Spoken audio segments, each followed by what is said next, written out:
And welcome into the Monday edition of Robby and Rexrode, 102.5, 106.3 The Game. Robbie Stanley, Joe Rexrode, Jake Lyman here with you on this Monday morning. Nick Keyser remains out on vacation, on his honeymoon. I think he's back tomorrow, but we'll see. Nick Keyser been out for over a week at this point, avoiding his duties. I mean, are we sure he's coming back at all? I'm not sure. I don't know that for sure. I have no idea. Jake, how we doing? What's going on? I'm good. How are you guys? We're awesome, man. Appreciate you taking time to be with us today. Yeah, and filling in Keyser's stead. Yeah, I won't be here tomorrow morning, so if he's not, then you guys might have some problems. Trouble. That could be problematic. It could be a big deal. I just found out today that Jake's a Hokie. Very excited. Jake Lyman's a Hokie. I'm very excited. It's a big deal. This. A lot of pre-show conversation. Go Hokies in the pre-show meeting. Yes, indeed. Some Hokie and one Hokie ripping on my kid who was at the Pitt campus today, which is good. Yes, a lot of stuff going on. Narduzzi got the day off today. Yeah, he did not come to the pre-show meeting, so double time for Izzo this morning. Yeah, he was a big fan of it. Oh, he's got plenty of free time these days. That's right. We got a lot to get into today on the program. We'll get into the weekend that was for both Tennessee and Vanderbilt, two very opposite ends of the spectrum when it comes to their performances in the regionals and the NCAA tournament. Corey Curtis from News 2 will be with us at 8 o'clock. The Stanley Cup final is set as well. It will be Edmonton and Florida. Florida getting there for the second consecutive year. So they trade for Matthew Tkachuk, hire Paul Maurice a couple years ago, and now 2 for 2 in Stanley Cup final appearances. So we'll get into that and perhaps some lessons that Barry Trotz can take from that a little bit later in the program today. We begin with Vanderbilt, though. We'll get to the Tennessee part of this here in just a few minutes. They win their regional and do so pretty comfortably in Knoxville.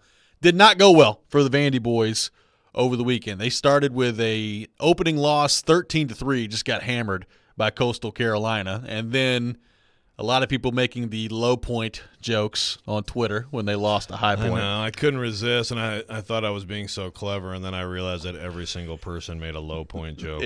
I think I was one of the earlier ones. I think you were. I think you were one of the early ones. I was looking at timestamps. I'm like, okay, at least the terrible decision to go for this pun was at least done like independently. That's right. You know? That's right.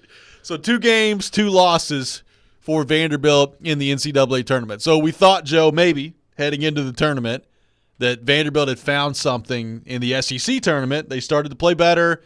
They got the win against Tennessee. They went on a little bit of a run in the SEC tournament, and then it all came crashing down in the regional. What did you make of the way things played out for Vanderbilt this weekend? And now knowing that it's over and knowing the result, how do you kind of encapsulate what this season was for Tim Corbin and the Vanderbilt baseball program?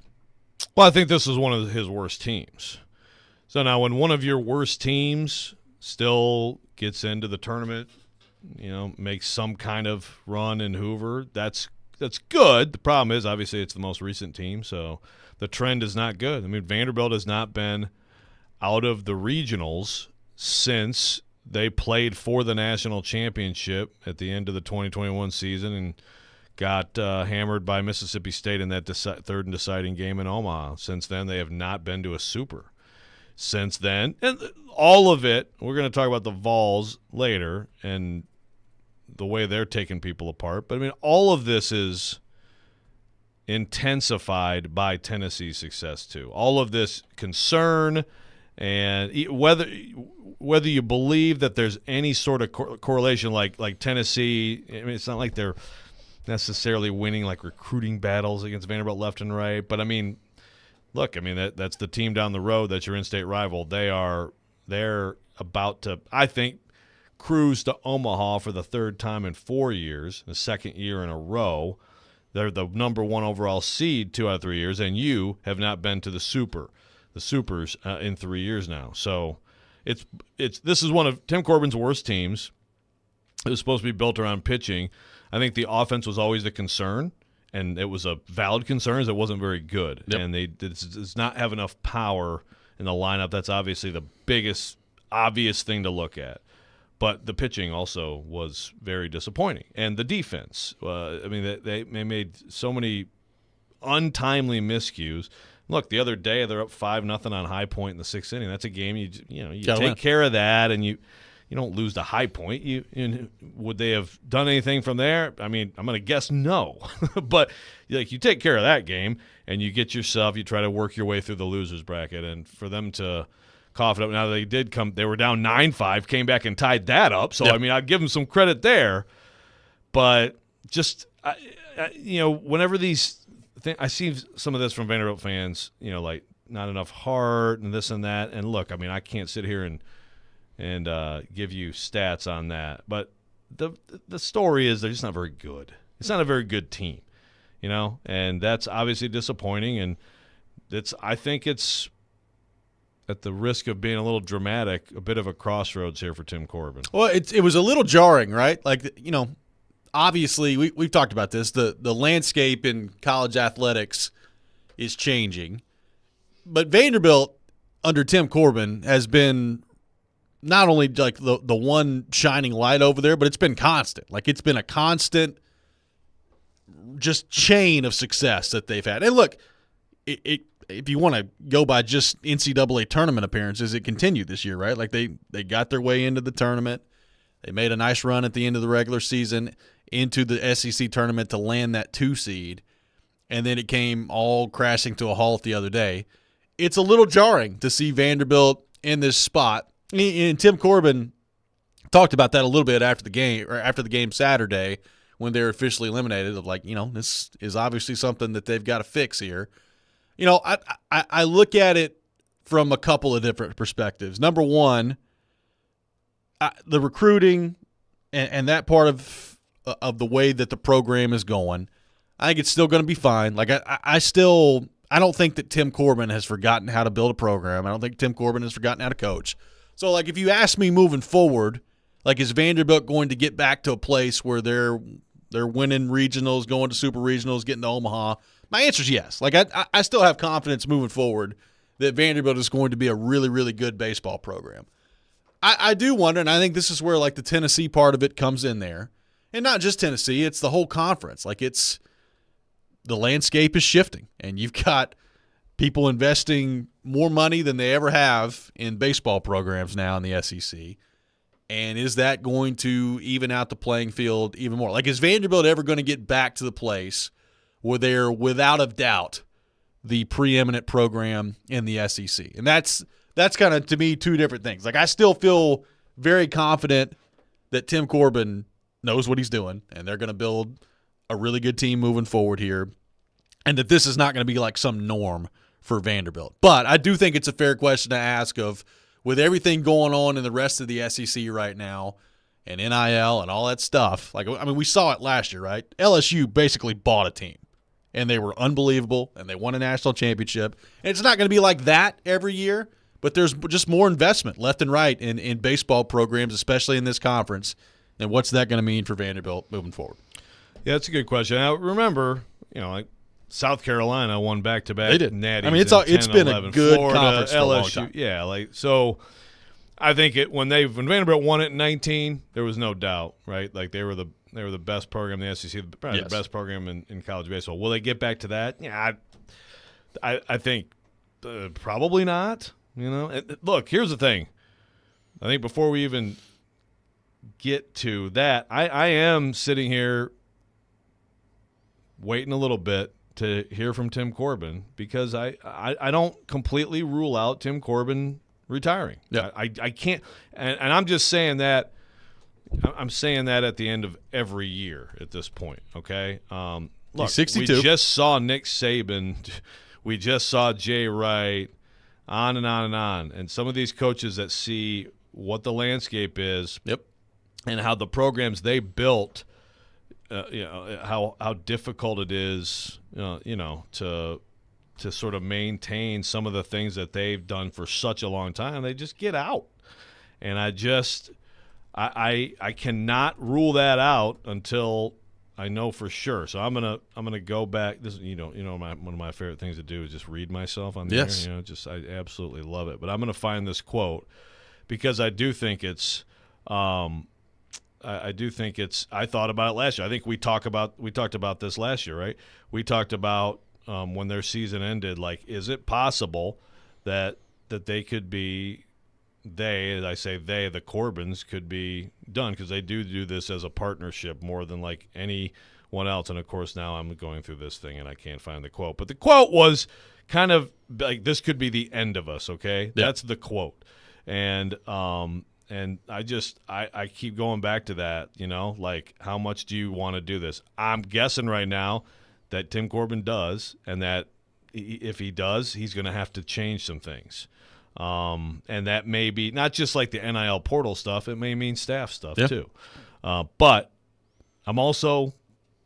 I'm not, until I know he's coming back, I think you have to consider that possibility. I think you're going to see more of this with coaches. I mean, the guy doesn't have anything to prove to anybody. It's just a matter of how much do you still love your job, and do you think you can still do it at that level with all these changes? So Vanderbilt season comes to an end. We'll take your thoughts on a disappointing weekend for the Commodores. 615-737-1025 is our phone number. We'll have more on that coming up next. We'll get into Tennessee's regional victory in Knoxville as well. All that coming up. Robby and Rexrode, 102.5, 106.3, The Game.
Welcome back in, Robby and Rexrode, 102.5, 106.3 The Game, broadcasting live from our Busy Bee Plumbing, Heating, and Air Conditioning Game Nashville studios, home of the $99 yearly Beehive membership, where the buzz is always about great service. Vanderbilt baseball season comes to an end over the weekend in the regional tournament. They go 0-2 in the regional, and they are done moving forward. And leaving behind, after the season, some big questions about the trajectory of the team and of the program moving forward here. We're taking your thoughts on that. 615-737-1025. John, I was thinking about this last night as I was doing some prep work for the show of, you look at the trajectory of where Vanderbilt athletics is right now. Like Shea Ralph, I think we would agree, the women's basketball team, pretty encouraging year this last year, right? And like you feel pretty good about that group and the way that they're kind of moving forward right now. Football did not go well last year. Obviously, men's basketball, Jerry Stackhouse ends up getting fired at the end of the year. We'll see with the new coaching staff how things go now. And look, it is not fair, nor am I going to compare this season for Vanderbilt baseball to those two things, to Vanderbilt football and Vanderbilt men's basketball.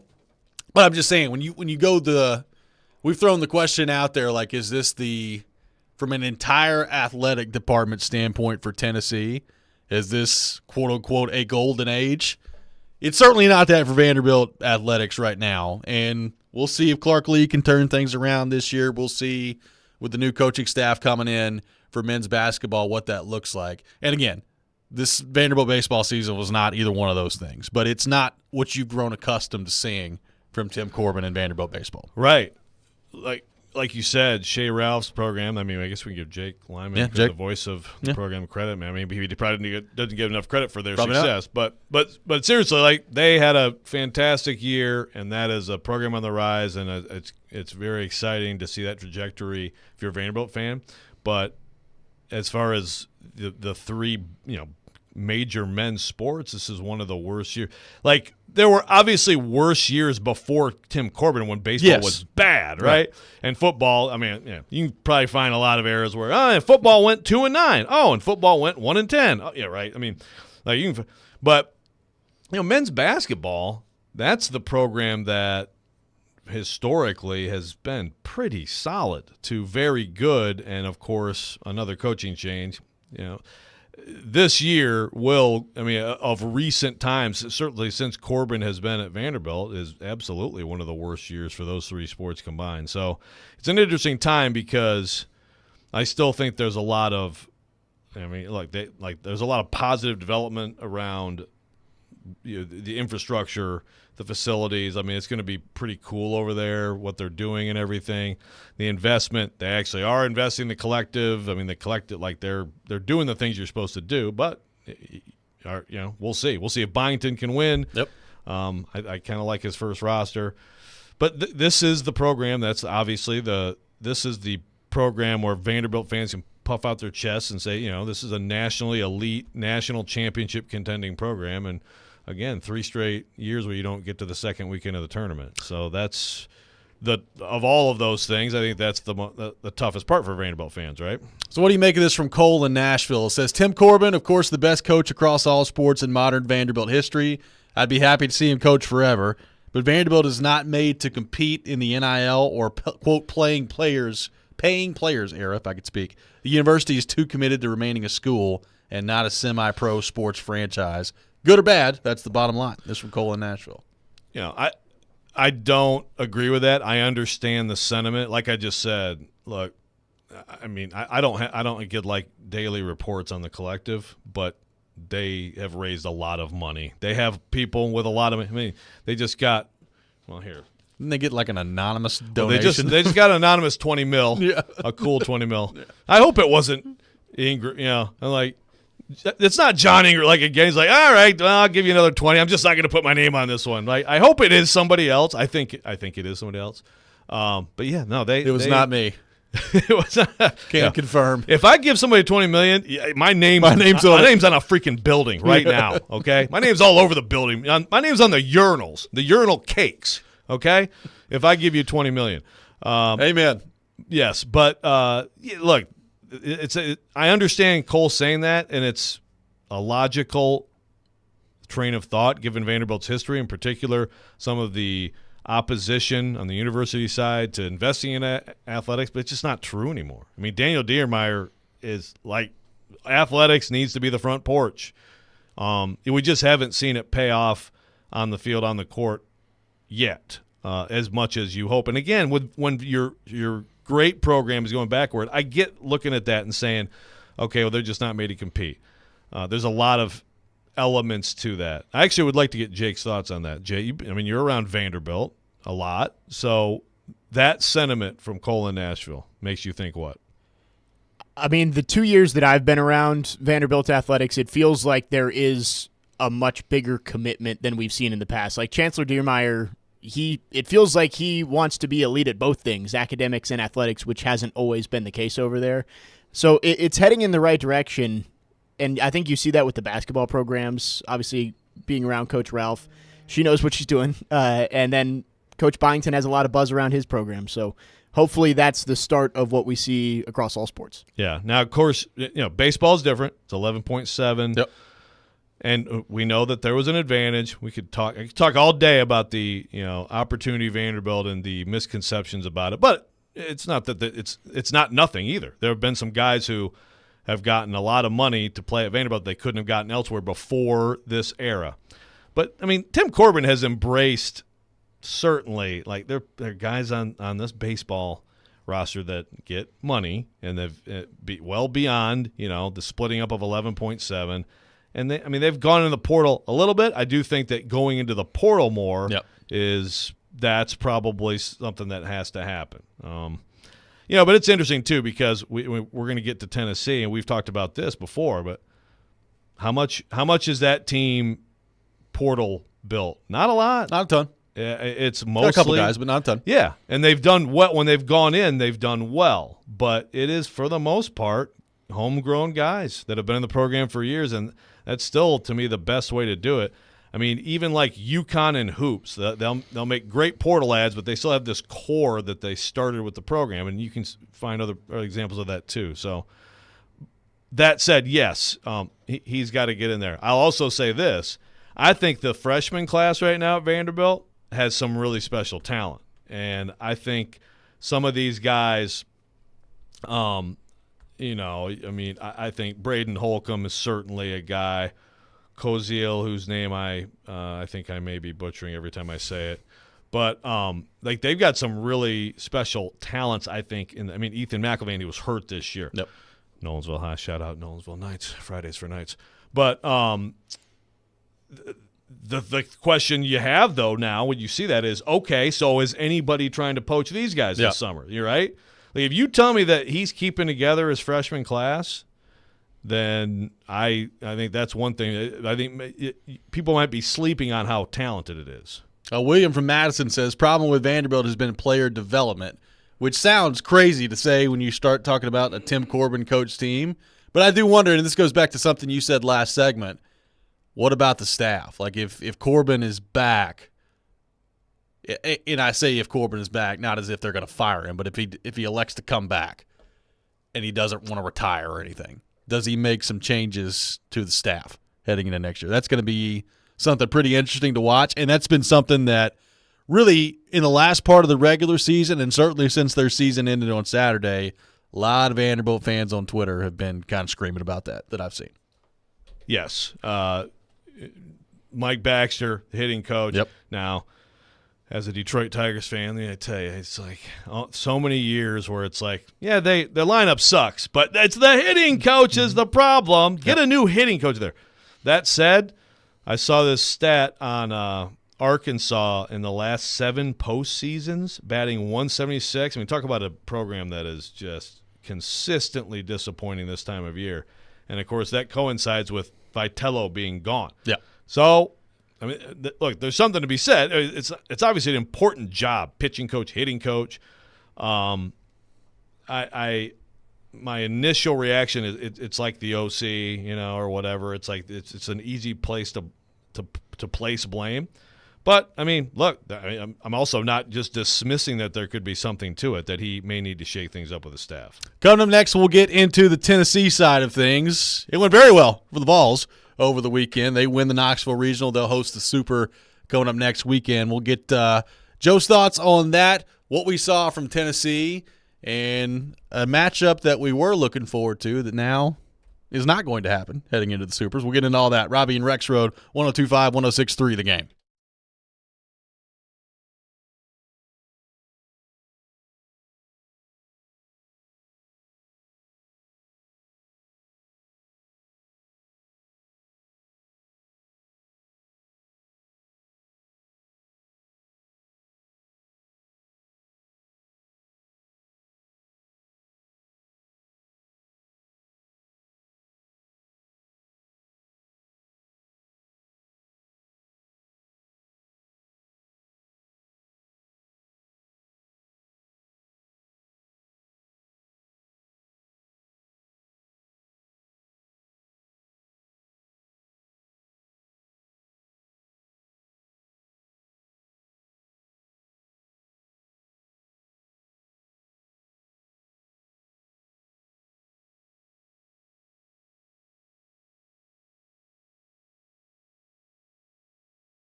Welcome back in, Robby and Rexrode, 102.5, 106.3 The Game. Robbie Stanley, Joe Rexrode, Jake Lyman here with you on this Monday morning. We're taking your thoughts on our phone and text lines, driven by WilsonCountyHyundai.com, 615-737-1025. So there was the bad over the weekend. That was Vanderbilt baseball. Their season comes to an end.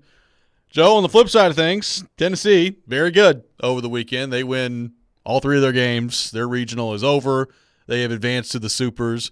And quite frankly, weren't overly challenged over the weekend in Knoxville either. Played really well, hit the ball really well, pitched well when it mattered the most, and they kind of breezed through their regional over the weekend. So they'll host the Supers coming up. It will not be against Wake Forest. We were looking forward to the possible Tennessee-Wake Forest Super Regional matchup with Chase Burns, and Wake Forest, a very disappointing weekend as well. So we will not get that this weekend. Yeah, I know Tennessee fans are shedding a lot of tears to see Vanderbilt go up in flames. Wake Forest Yep. and Chase Burns go up in flames. Arkansas. I mean, there's a lot of Vols fans. It's tough, man. It's tough right now. It is. No, it is tough for media. I'm very sad about this. I was actually, we traveled to Pittsburgh this weekend for a football camp, and so I'm like on a plane, watching this Chase Burns game. It's 1-1. It's a great game. It's East Carolina's ace against Wake Forest ace Chase Burns, who I still think in the end, if the Vols don't win it this year, he might end up being the missing piece. Yep, for sure. I just like one more big-time first-round quality starting pitcher who, of course, went to the bullpen last year, and really the reason they got to Omaha largely was his work in the bullpen. But he gives up the 3-run blast in the whatever it was, 6th or 7th inning. I'm like, the dream is dead, folks. Yeah. The crazy thing is they end up like tying that game, and it's a wild game. You get into the bullpens, and it's like 7-7, and it's a walk-off for East Carolina. But East Carolina, I think, will be the Vols' opponent. Now they play Could be Evansville. Evansville tonight. So in either case, Tennessee will be heavily favored at home in Knoxville. Even last night, Southern Miss gives them a challenge, takes the lead. You kind of get a break. It's a double play ball hits the runner, so they get an out, but it extends the inning. You get a 2-run double. It's like, Southern Miss, a little revenge. A lot of Applebee's talk between the two. Mike Wilson is like the greatest joke he's ever made in his life that'll never die. But then Tennessee just said, nah, how about we'll just batter your brains in. 12-3. Their lineup is insane. I mean, like Kavaris Tears bats 6 in that lineup. It's a little ridiculous. And then now you've got guys who have been struggling who now are mashing for them. Ensley is on an absolute tear. So even parts of the lineup that haven't been great this year are waking up. Cal Stark is hitting bombs all over the place. And then they just have a whole bunch of relievers who are really good. They just and Xander Sechrist shows toughness yesterday, taking a line drive. They look primed, and I mean, I tweeted last night, I'm standing by it. They're not losing on the way to Omaha. I don't care who wins tonight. They're not going to lose. I saw that. They're going to roll, and then we'll see what happens. But I think they have the exact right in terms of mindset, so different from 2 years ago when the weight of the world was on them, and they were they brought some stuff on themselves, right? They did with some of the stuff they did. This team's just an absolute machine, and this time of year, I'm taking the teams that can hit the crap out of the ball, especially this season in college baseball. Like we don't have the Skeenses and Matthewses out there that Tennessee saw in Omaha last year. So Tennessee will take on the winner of East Carolina and Evansville tonight in the Super Regional coming up next weekend. ECU won 19-6, I believe was the score yesterday. So we'll see what that looks like tonight as they play. This is now 4 consecutive years that Tennessee has made it out of the regional and has made it at least to the Super. So they've got 2 appearances in Omaha in that. They're going for 3 now, so we'll see what that looks like. So Tony Vitello has got it rolling right now. We've talked about the recruiting part of it. They've got the number 1 recruiting class in America. They're the number 1 team in America. They're the number 1 overall seed. And they basically went without blemish this weekend in the Knoxville Regional. Got to be feeling pretty good about things if you're Tennessee and you're Tony Vitello. It was interesting, like they immediately got down on Friday 1-0 against Northern Kentucky, and that is after like Vanderbilt played earlier in the day and just got absolutely punked right out of the gate. And you're thinking, man, like is Tennessee about to have some trouble with Northern Kentucky? They eventually got in there and figured it out, and like I said, weren't really challenged all weekend long. But I'm really interested to see if they can get back to Omaha here, how their pitching holds up. It was interesting, like Drew Beam you feel good about, and then the rest of it was by committee. And that's what it was this weekend. Like it was just a lot of guys by committee coming in there and doing what they've done all year long, which is coming up with some big plays, big outs, and nobody that's really a superstar. And you wonder, like you said, is a guy like Chase Burns going to be the missing piece in a Super Regional at some point in Omaha if they get there? Like, how could that end up playing itself out? So the pitching, I think, is going to be something, especially the starting pitching, that we watch moving forward here. But it's hard to come away, at least from my perspective, this weekend, Joe, and watching them play. They don't have a whole lot of weaknesses. Like, they just feel like they're pretty complete at everything they do. Yeah, and again, the overall pitching numbers are great. Yep. So yesterday it's Sechrist and Snead. The Beam had a shorter out. I mean, Beam he got Beam out of there. Yep. But that's the thing is he's got he has confidence in guys to pick him up. He's going to need definitely some longer starts from Beam. Let's see, what did Beam go? Yeah, he went 3 2/3. 4 runs. He got hit a little bit, so then you bring in Banking. He gives you 3 3 innings, and of course you got Aaron Combs. There's a lot of arms, and again, I mean AJ Russell at this point. I mean they're not. Tony Vitello's not saying much, but it doesn't sound great. And that was another thing that I thought they need one more arm, but I want to call him Stamos. It's Stamos. The kid they picked up. We file a petition to change that on the program as I mute myself. Stamos. We're going Stamos. I mean, he's just going to have to get over it. Yeah, okay. All right. That's cousin fine. of John. Cousin of John. We'll just call him John Stamos' nephew or something. But he gets an out. And usually, I know the outing before the game that kind of turned them around after losing to Vanderbilt in the SEC tournament, I think he gave them almost 4 innings, like 3 2/3. Yep.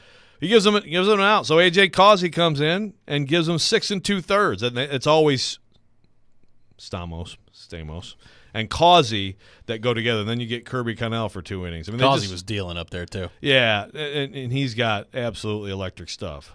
I mean, it's kind of like you almost look at him and say, he just let him go, just let him start. But it's worked out for them, and they have a lot of guys, a lot of arms, and overall great numbers. So it's really interesting to see a team in this position with one starter. Yeah, but it's working fine for them at this point. Again, we'll see. I mean, maybe it does become problematic at some point, but right now it's a very much by committee pitching staff and just a lot of good talent. So we asked this question a couple of years ago, really about 3 years ago, because they, before they had the super team in 2022 that ended up being the one team at this point, and we'll see how this team does in this run that didn't get to Omaha. Our question was, how sustainable is this for Tony Vitello and the program? Remember, I mean, back then there was a question about, is Tennessee and Danny White, are they going to commit to the facilities moving forward? Well, the answer to that is yes. Were they going to sign and commit to Tony Vitello and the money that came along with that moving forward? And the answer to that is yes. So a lot of those things have been answered. Like the facility and those upgrades are continuing to come, and there'll be more in there next year.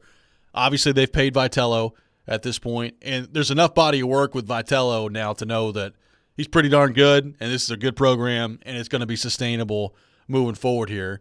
So, with each passing win that they get, with each passing series and year that goes by, does the pressure on him ramp up to be – I mean, rephrase the way I ask it. Pressure is probably not the right word in terms of where this program is right now, but is there more of a sense of urgency to break through in Omaha now that you know that this is going to be what they are? Like, they're going to be right on the doorstep every year with the talent that he's bringing in.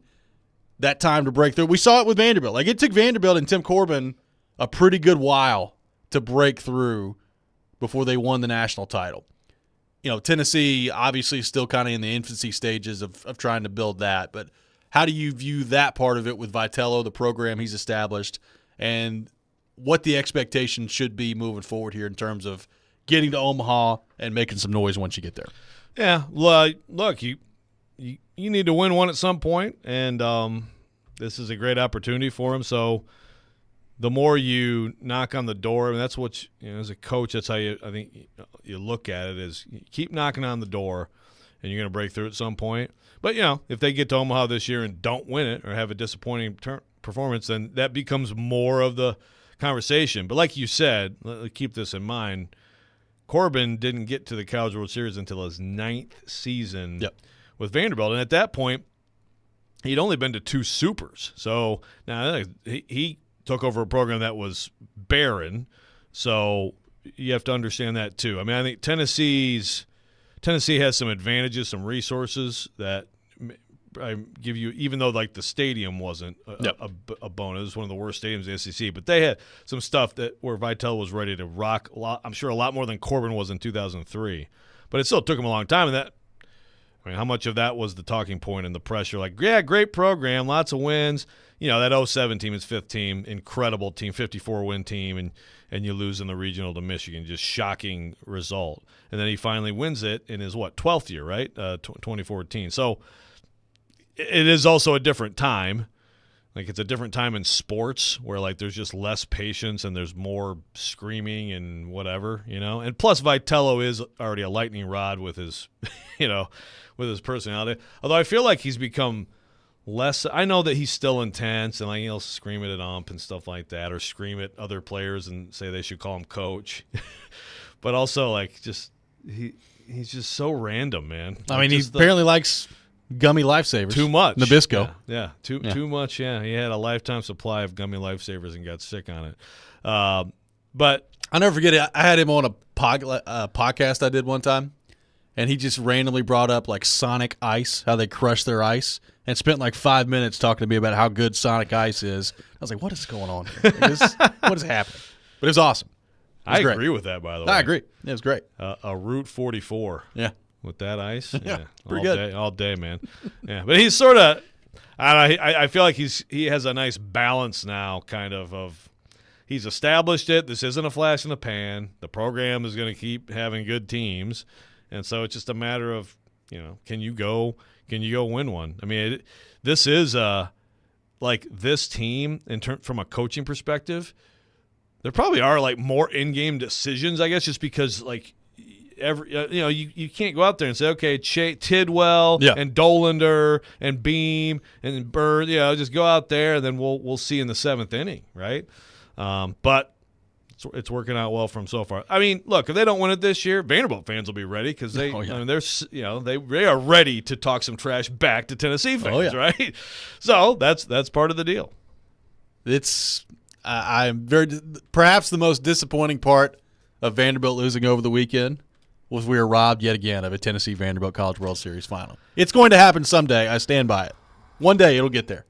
I hope. I kind of feel dumb talking about it after what Vanderbilt did. I know. 615. Like, it's possible. Oh, I can do it. It's our phone number. More of your thoughts on the Vols, their performance at the regionals this weekend, and your thoughts on them heading into the Supers coming up next weekend. Robby and Rexrode, 102.5, 106.3 The Game.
Welcome back in, Robby and Rexrode, 102.5, 106.3 The Game. I got some tickets to give away to see the Big Machine Music City Grand Prix in Nashville Super Speedway coming up on September 13th through September 15th. Be caller number 3, and you will win a pair of 3-day tickets to the Big Machine Music City Grand Prix on September 13th through September 15th. Caller number 3, 615-737-1025. Our phone number, 615-737-1025. We'll have a couple more opportunities in the program here today for you to win some tickets as well. So make sure you're tuned in for that. Taking your thoughts on the Vols, and they're advancing in the NCAA tournament. They'll be hosting the Supers next weekend in Knoxville, trying to punch their ticket to Omaha for the third time in the last 4 seasons here. It's interesting to watch this team because, as you mentioned, they got guys hitting 6th, 7th, 8th in their lineup right now. They're just crushing the ball. Hey, look, everybody's talking about, obviously, Christian Moore and the season he had and Blake Burke and all that, but they've got guys up and down the lineup that can just absolutely mash. And we've talked about this before, like that changes a little bit at Omaha when you get there because the park is obviously a little bit deeper and it's harder to hit it out there than it is in Knoxville. But it's not just the home runs. Like they come up with big hits, big doubles, triples, singles, whatever you want to call it, whatever situation calls for, this Tennessee lineup has delivered throughout the year. And I'm interested to see if they can avoid a slump here, what that's going to look like. It's going to take, and we mentioned this heading into the weekend. The concern for Tennessee, I think, probably still remains the starting pitching, and is that going to catch up with them at some point? But on the other side of things, like if you're another team playing them, your starting pitching is going to have to be excellent because you start getting into the bullpen against them, and their lineup is just so incredibly dangerous that it's hard to contain them. Yeah. And we saw that again over the weekend. Yeah, no doubt. You've got Christian Moore, obviously, is your star player. Yep. You're leading off with him. You know, I mean, he and Blake Burke are obviously mashing right from the start. But, you know, Dylan Dreiling is just a really, really good player. We mentioned Kavaris Tears. I mean, Billy Amick, right now, if you go by, MLB.com just had its top 100. I mean, Moore and Amick are both 25. They're 25 and 26 on that list. Well, and you talk about, you mentioned it earlier, most of the program has been built through guys that they've recruited, but Amick, very nice portal lad from Clemson. Yeah, exactly. Just like from Alabama, he hit the big home run last year, whose name eludes me. Help me out. Help me out. Now he's eluding me too. Gosh. Well, we'll figure it out. He was a big ad the year before from Alabama, so it's good targeted portal ad. And obviously last year they had although it didn't work out maybe as well as hoped, but Maui Ahuna, very good defensive shortstop. So it's been good targeted portal ads, but a lot of these guys, of course, have grown up with the program, so they're absolutely loaded in that lineup, and and again, like that's one thing. Stark has been, he had big shoes to fill with Evan Russell at catcher, and he's very good defensively, but now he's Zane Denton, by the way. There you go, Denton. Thank you, but Stark is on a tear. Ensley, who is a great defensive player, outstanding center fielder. Now he's hitting the ball. Now, this team gets to Omaha, which, again, I'm basically just giving them a free pass to Omaha, expecting nothing remotely interesting this weekend as I'm in Knoxville. And I'll probably be surprised. That'll age well. Yeah, I know. But that place is it's just got to be tough, man. You're in that place and that ballpark facing that lineup, my goodness. Now they get to Omaha, and some of those shots are kept in the park, and what does that mean? I guess that's if this team does come up short. I mean, that's probably more than the other two. You talk about Vitella, but also you're building these teams that are setting records. I think they broke the program record last night for home runs. I think they're third in SEC history for home runs in a season.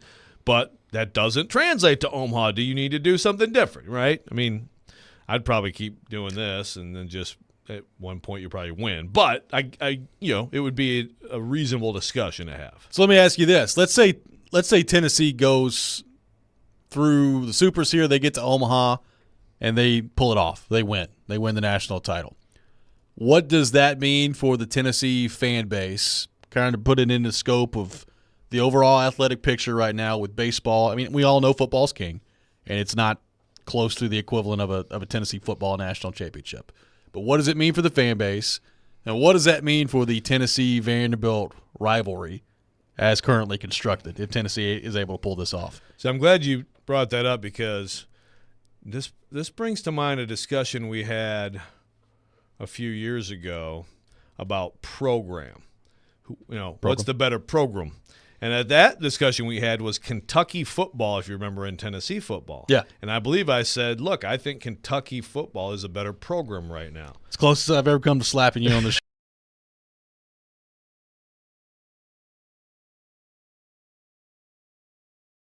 Yeah, maybe. I think it may have been first year of Heupel. Yeah. But I'm sorry. Like, at that moment, at that time, historically, not even close. No way. So historically here, I mean, Vanderbilt has national championships. Tennessee doesn't. Tennessee's a better program. Are we arguing otherwise? No, right now you're probably right. Okay. I mean, I know it's not apples to apples, not the exact same thing, but I mean, Tennessee is right now the better program. Now, are they the more accomplished program? No. But are they the better program right now? Yes. I mean, this isn't like a one-year thing. This is, like you just said, 4 straight years in the Supers. It's about to be 3 years in Omaha. And, yes, you have to close the deal and all that stuff. If they win it, that'd be interesting. Like you said, football, you take that, set aside. I think 99% of Vols fans would take even just making the 12 team to another baseball win ever. Probably right? so. I mean, but how would winning a baseball national championship, or if you had that, or you could have gone to the Final Four and beaten Purdue and one more men's basketball win, what would you take? I'd probably I'd take the championship. That's Okay. just me. I don't know that everybody would take that because baseball to me, even though it's incredibly popular at Tennessee now, and Vitello might be the most popular coach over there. Like when you think about it, and that includes Heupel, includes Barnes. He might be the most popular coach over there. I still think baseball is probably pretty significant third over there right now. So not everybody would share that answer, but I would take the championship. Okay. Yeah. They're due for a championship at something. They need to. You talked about the golden age here, and there's a lot of investment, and Danny White's doing a lot of really good stuff. It needs to pay off in a championship somewhere. Yeah, for sure. And this is, I mean, the opportunity here is pretty great because I just here, I got the bracket right here. Is there anybody over here that I'm like, oh, that's going to be a problem? Well, Arkansas is toast. Yeah. They're out of there. Wait, I don't gone. know. The Wahoo. Here, let me ask Jake Lyman, the Hokie, about the Wahoos. How about those Wahoos? You like the Wahoos? Are they good? I've been brainwashed since I was 6 months old to hate the Wahoos. There you go. With Good all for of you, my man. being. Oh, man, I'm with you so much. We got to get Glennon on the show. We do. We should have gotten Glennon on the show today. John, Talk trash about the your Wahoos thoughts? and this freaking basketball program that sets the game back of 50 years every time they play. But seriously, I mean, they're good. Virginia, and they've moved on to the Supers. By the way, North Carolina LSU tonight. Yeah. So, they could end up seeing LSU. LSU is a shell of itself from a year ago. Tennessee should win the freaking thing. There you go. That's why they're the number one seed. There we go. Right? I'm sorry. You heard it here first. 615-737-1025, our phone number. Coming up next, the Stanley Cup final is set. The Florida Panthers back in the final for the second consecutive year. And I think there's a few things Barry Trotz can learn from that group with the Predators moving forward. We'll get into all that coming up next. Robby and Rexrode, 102.5, 106.3 The Game.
Hour number 2, Robby and Rexrode, 102.5, 106.3 The Game. Robby Stanley, Joe Rexrode, Jake Lyman here with you on this Monday morning. We're taking your thoughts on our phone and text lines driven by WilsonCountyHyundai.com, 615-737-1025. Corey Curtis from News 2 will join us for his weekly visit at 8 o'clock. That's coming up in about an hour.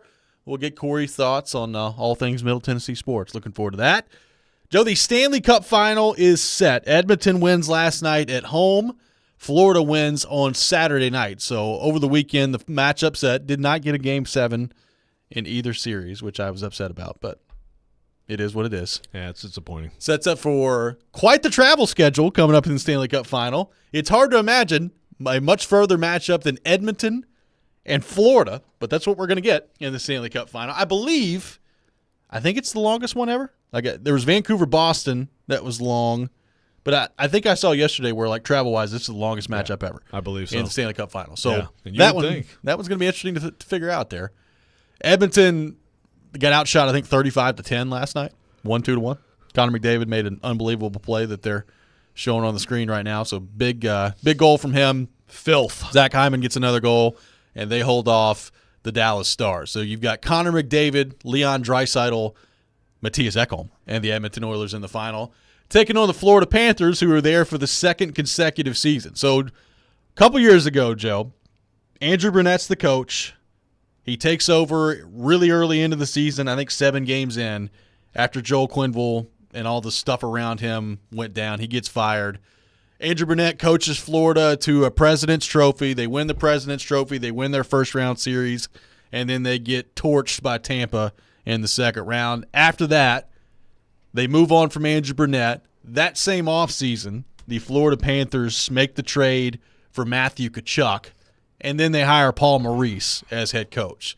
And since those moves have gone down, the firing of Burnett, the trade of Matthew Tkachuk, and the hiring of Paul Maurice, you're talking about 2 Stanley Cup final appearances in a row for the Florida Panthers. Tkachuk has been unbelievable. I mean, he had over 100 points last year in the regular season. He had 24 points in the playoffs to lead the Panthers last year.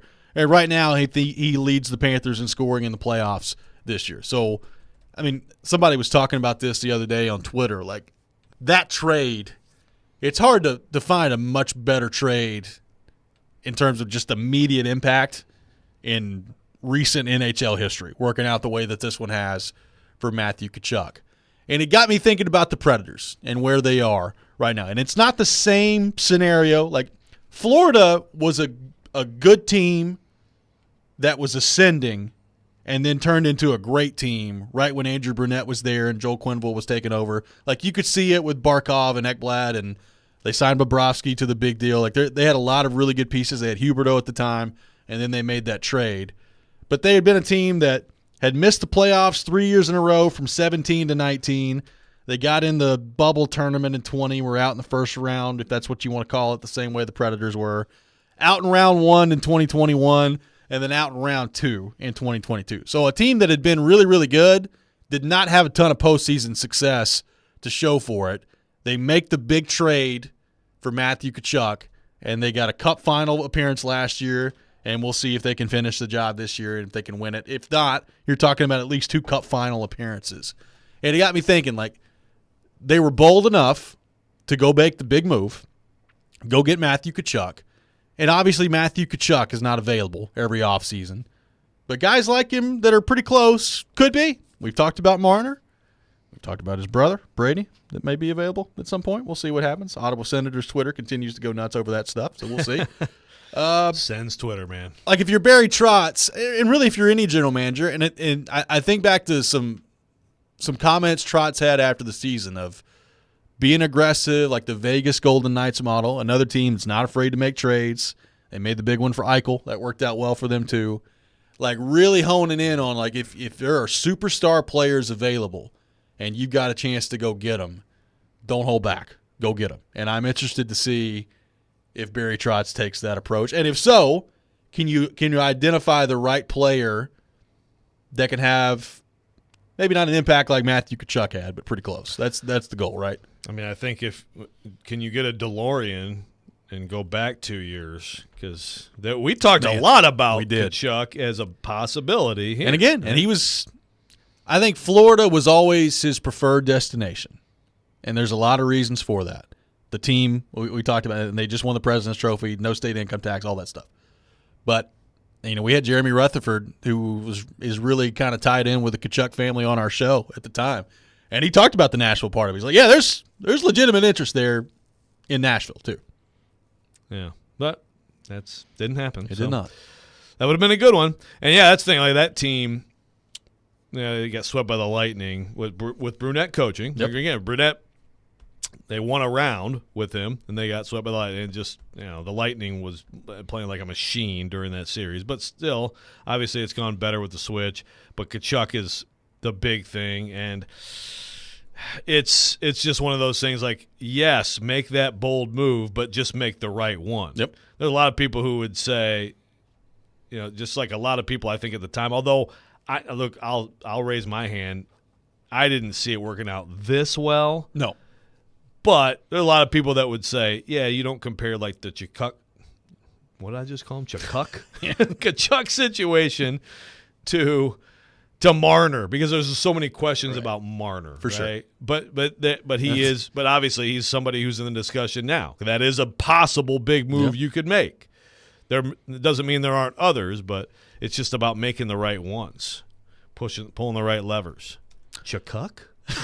What the hell? I'm sure we won't get any text over that one. That'll be good. No, again, obviously Matthew Kachuk is not available every offseason. We talked about him at the time, and there were questions about he was a 100-point player his last season in Calgary. Is that what he is? Or is that just kind of a flash in the pan year? And we both talked about it. The way he plays, it's just kind of – it was exactly what they needed. Well, he's got the edge. His stuff works in the playoffs. He's physical. Everything about it, he's durable. Everything about it is something that you want. And it's turned out to be just perfect for Florida. And it's worked out so well for them. And again, I would not compare Marner to him. They're totally different players. There are no questions about Matthew Kachuk in the playoffs. There are questions about Mitch Marner in the playoffs. But I just, if you're, and I'm not even specifically talking about Marner here, but Barry Trotz keeping his eye on, the Kachuk situation came up because he was unhappy in Calgary and made it clear to them that he wasn't signing. And I've always said, if you're the Predators, and it's even more so the case now with McDonough's contract off the books, leaving yourself in a position to go get one of those guys, I think it's a very advantageous thing to do. And look, they got to want to come here too. Kachuk, it's a perfect situation, right? Florida won the President's Trophy without him. And then he identified them as, all right, I could be the missing piece there. And turns out he was. And he is. And he is. So you got to win one. You got to win. But it's such a – it's not the NFL in terms of things can change pretty quickly. But if you can get one or two impactful guys to join your roster and slot everybody else where they're supposed to be, it just makes such a big difference in the NHL. A huge difference. Yeah, and you could look at the other team also. Well, you mentioned Zach Hyman. By the way, he leads the postseason in goals, so he's pretty good. They've had a lot of players play well, but when it comes down to it, when you have the guys in those top spots, you can make a lot of things work. And so now finally McDavid, in a cup final. But before the playoffs, it was well, he hasn't actually done anything, and it's great to have him. Well, okay, here you go. There you go. Get that star power, those players that can just drag you with their excellence, and you can fill in the edges. Well, and I don't know what this means, because people in Canada especially making a big deal about this right now. But this is 5 years in a row that a team from Florida has been in the final. So you got the 3 with the Lightning, now the 2 with Florida. Before that, I think it was 19, you had Boston and St. Louis, which doesn't apply for this discussion. But the year before that was Vegas. The year before that was Nashville. So going back to 2017, in all but one final, you've had a team from an area that does not have state income tax. And like the thought is like, how much of an advantage is that giving people? Now, I think it's being overblown a little bit. Like it's always about like the decisions you make too, right? Like, Yeah, Kucherov and Stamkos. They're there because of the state income tax. They're draft picks. They got drafted. Yeah. Right. Like it's still, Barkov is a big part of what Florida. Kachuk's great. Yeah. Barkov's still a pretty big part of what they're doing, and he was drafted right. in 2013. So it's not everything, and I think people are making a little bit too much of a deal of it. But I mean, if you're Nashville, you are one of those teams. You are that you can take advantage. Because even like the Preds 17 team, I mean, Subban was traded for. Johansson was traded for. I mean, they didn't really have a significant free agent on that team, right? Really? No, not really. Yeah, so that it didn't. Now, later they did. His name was Matt Duchene. Yeah. By the way, Preds fans, are you sad that Matt Duchene is out of the playoffs? Probably not. Duchene and Suter. Smith. Meanwhile, though, Corey Perry is in the freaking finals again. He'll just – I mean, he seriously not great. Not great news for Edmonton. Herbert he hadn't won. Simplex, I mean, he Perry. won the Cup with Anaheim in 2007 when he was a young sprout. Yeah, he was a star then. He was. And then this is his fourth appearance in the Cup final in the last 5 years. Hasn't won any of those yet. With 4 different teams. We'll see how it goes. Like, I really would love to see Ekholm win a Cup. I would love to see it. And I'd like to see him. But I think Corey Perry just makes it hard to root for Edmonton. It's hard to do. Hard to do. Look, I would love to see McDavid win. I think, to me, he is the greatest hockey player I've ever seen. And I haven't seen all of them, obviously. To me, you didn't in watch terms Ted of like Lindsay there, buddy, production line. I did not. Careful. Obviously, I think I saw Gretzky play when he was here, and he had like 5 assists. But yeah, I was 6 years old, so I didn't sit there and watch Gretzky play every night. McDavid, live and in person, is the greatest hockey player I've ever seen. So I think he's going to get a couple before his career's over. I'd like to see him get one this year. I like Florida too. This is a really entertaining final stylistically as to how this is going to shake out here. I think Florida's going to win, but I don't know.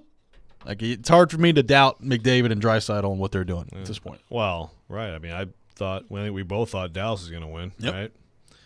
And I don't know what the heck happened to them other than their power play just completely. Would they end up 0 for 15, over 16, whatever it was? Very reminiscent of another Star series with the Predators.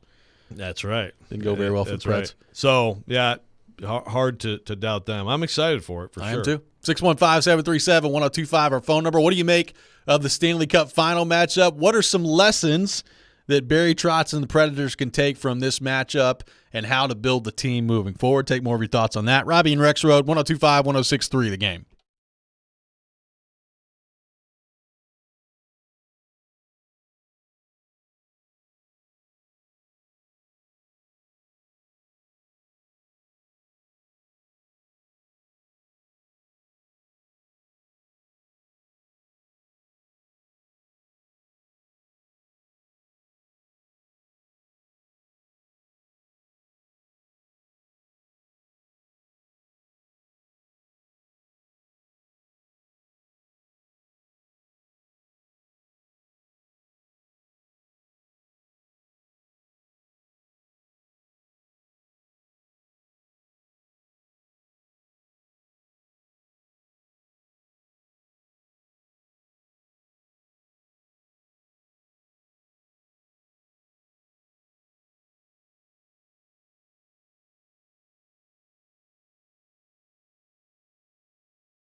Welcome back in, Robby and Rexrode, 102.5, 106.3 The Game, broadcasting from our Busy Bee Plumbing, Heating, and Air Conditioning Game Nashville studios, home of the $99 yearly Beehive membership, where the buzz is always about great service. We're taking your thoughts on our phone and text lines driven by WilsonCountyHyundai.com, 615-737-1025.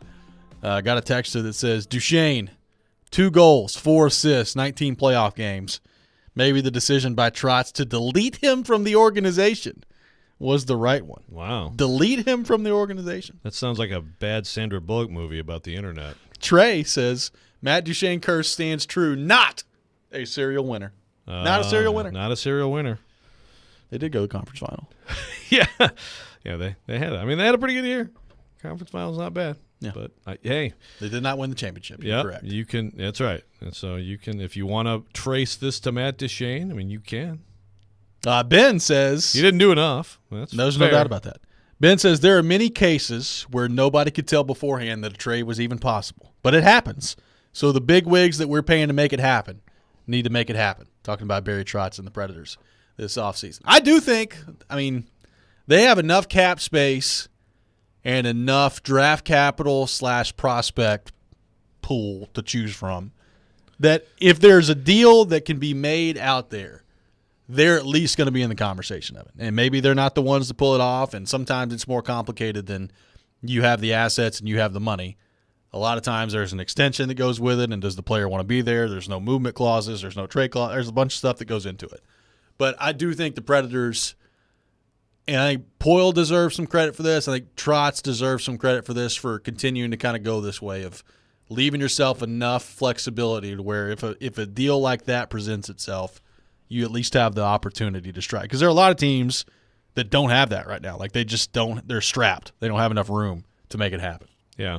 Yeah, look, it's possible. Now, I did feel like Trotz downplayed the idea of a seismic move this offseason at the end of your presser. That was also before they moved McDonough. Yep. So, but he did bring up the the money they're paying people to not play here. They are doing that, including Matt Duchesne. Yeah. But they're still going to have a significant amount of space. They can make it happen. It's just, what is it? What is it? Marner is the most discussed thing. What have we not talked about that they could do? Who's unhappy out there? Yeah, I mean, it's a great question. And sometimes these things happen very quickly in an offseason, right, where you don't expect somebody to be available, and then either extension talks go awry or the relationship's a little bit more frayed behind the scenes than people realize, and people try to make some moves at the draft. And it feels like, there's at least one big move per year around the draft that people don't see coming. It's not always like a Matthew Tkachuk level guy, but the Predators are projected to have $26 million in cap space next year. So whether it's free agency or a trade, you're going to have plenty of money to operate. Even with the Duchesne stuff and the Johansson money that you're paying, you still got a lot of room to operate with if you're the Predators. But as we've talked about, you need a legit decor ad. Yep. Right?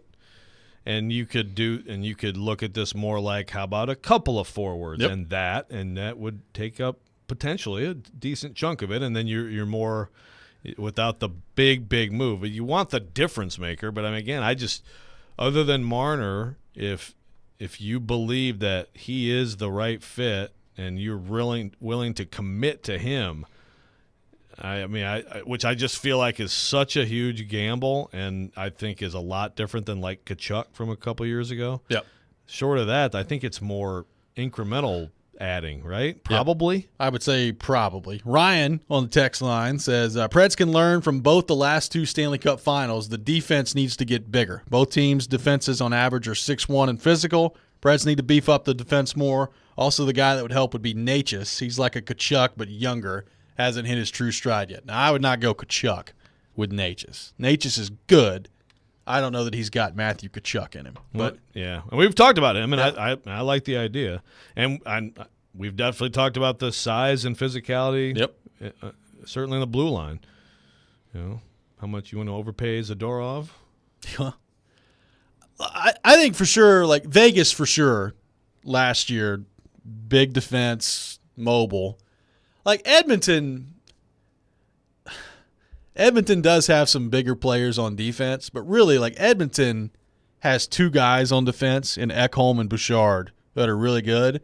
And everybody else is like Darnell Nurse might be the worst contract in the NHL. They've been Desharnais back there, like Cece. Like it's like, that's okay. Like it's Ekholm and Bouchard do a lot for that group. I'll put it that way. They do a lot. Yeah, and like the Canucks are obviously Preds fans just watched the Preds lose the Canucks, and they are a great example of that working for you and that bothering the Preds in that series. Yep. Right. But they also lost to Edmonton, so yeah, there is that. Ethan from Lawrenceburg says, "Could you get Carter Verhaeghe in a trade from Florida?" I doubt it, but I'd ask. I mean, if you're Barry Trotz. Yeah, I mean, if you're Florida right now, are you not? I mean, you're keeping this core together until it's not able to win championships, right? Like it's in the prime of being able to win championships. Yeah, I mean, you're going to at least why try to. Reinhart is going to re-sign with them, I believe. I think so too. Now I am interested to see how much money he commands there, but it's. I mean, they're in this last year with him was almost a total waste just because of the injuries. Right. He's only 23. Which is a concern. Which is, and they were not small injuries either. I mean, he played 31 games. He had 15 points, 6 goals, 9 assists. He's got a lot of ability. He's like very talented. If you watch him play, he's got a lot of ability. I will say, like he's played at this point 4 years, and his max has been 23 goals, 42 assists, 65 points, 81 games, which there's nothing wrong with that. That's a really good player. My question with him would be, do you feel like he can be a top-line guy? Not that you can't go get him if he's not a top-line guy, but do you feel like he can be a top-line guy? And maybe he's only 23. Maybe he can, but this last year, a little concerning. Well, if you feel that, then Anaheim probably feels that, and they can't let him go. Right? I mean, they're trying to build something here. Yeah, they're trying to build something. They have to have him work out. Yeah, now, I mean, they've got Carlson. Of your biggest concern. Yeah. You want to hear something crazy, though? Like the 2014 draft, which the Predators, I think, took Kevin Fiala in the first round of that draft, if memory serves me correctly. That sounds right. Yeah, Kevin Fiala at 11 overall. The top 4 picks in that draft: Aaron Ekblad, number 1 overall to Florida; Sam Reinhart, number 2 overall to Buffalo, now plays for Florida; Leon Draisaitl, number 3 overall to Edmonton; Sam Bennett, number 4 overall to Calgary, that now plays for Florida. Oh my gosh! So Florida has 3 of the 4 guys that are top 4 overall in the 2014 draft, and they're going Draisaitl's the other one. And they're going against the other guy. Yeah. Now for the Cup. First off, Draisaitl 4 pretty good picks. 3. Holy cow! Yeah, Draisaitl going number 3. Ekblad's a good player, but geez. Yeah. But that kind of also shows you the talent that Florida has too. 2014, the top 4 picks, they got 3 of them on their roster right now. I mean, if they just would have taken Draisaitl, yeah. What would it look like? Jeez. They wouldn't be playing Edmonton right now. They would not. 615-737-1025 is our phone number. Coming up next, some good news for the Tennessee Titans potentially on the injury front. We'll get into that. Robby and Rexrode, 102.5-106.3 The Game.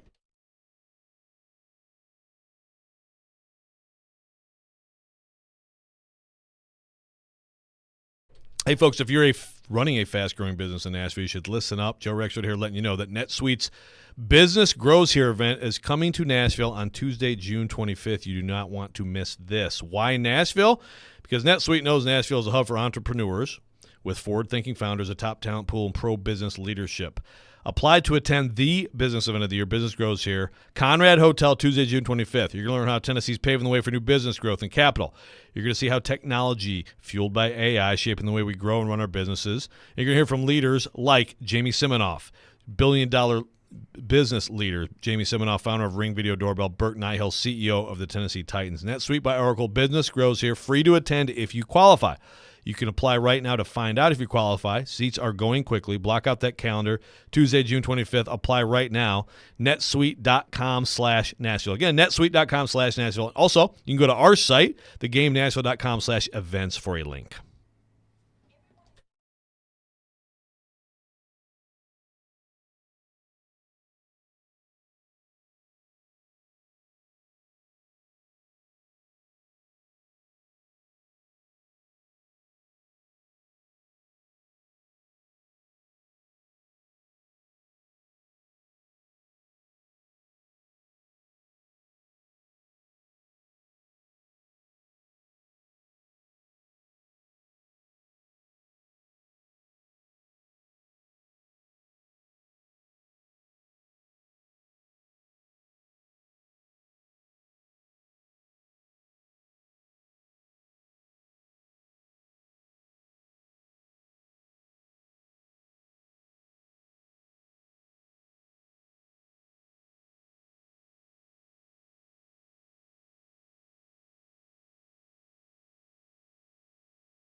Welcome back in, Robby and Rexrode, 102.5, 106.3 The Game. I got more tickets to give away.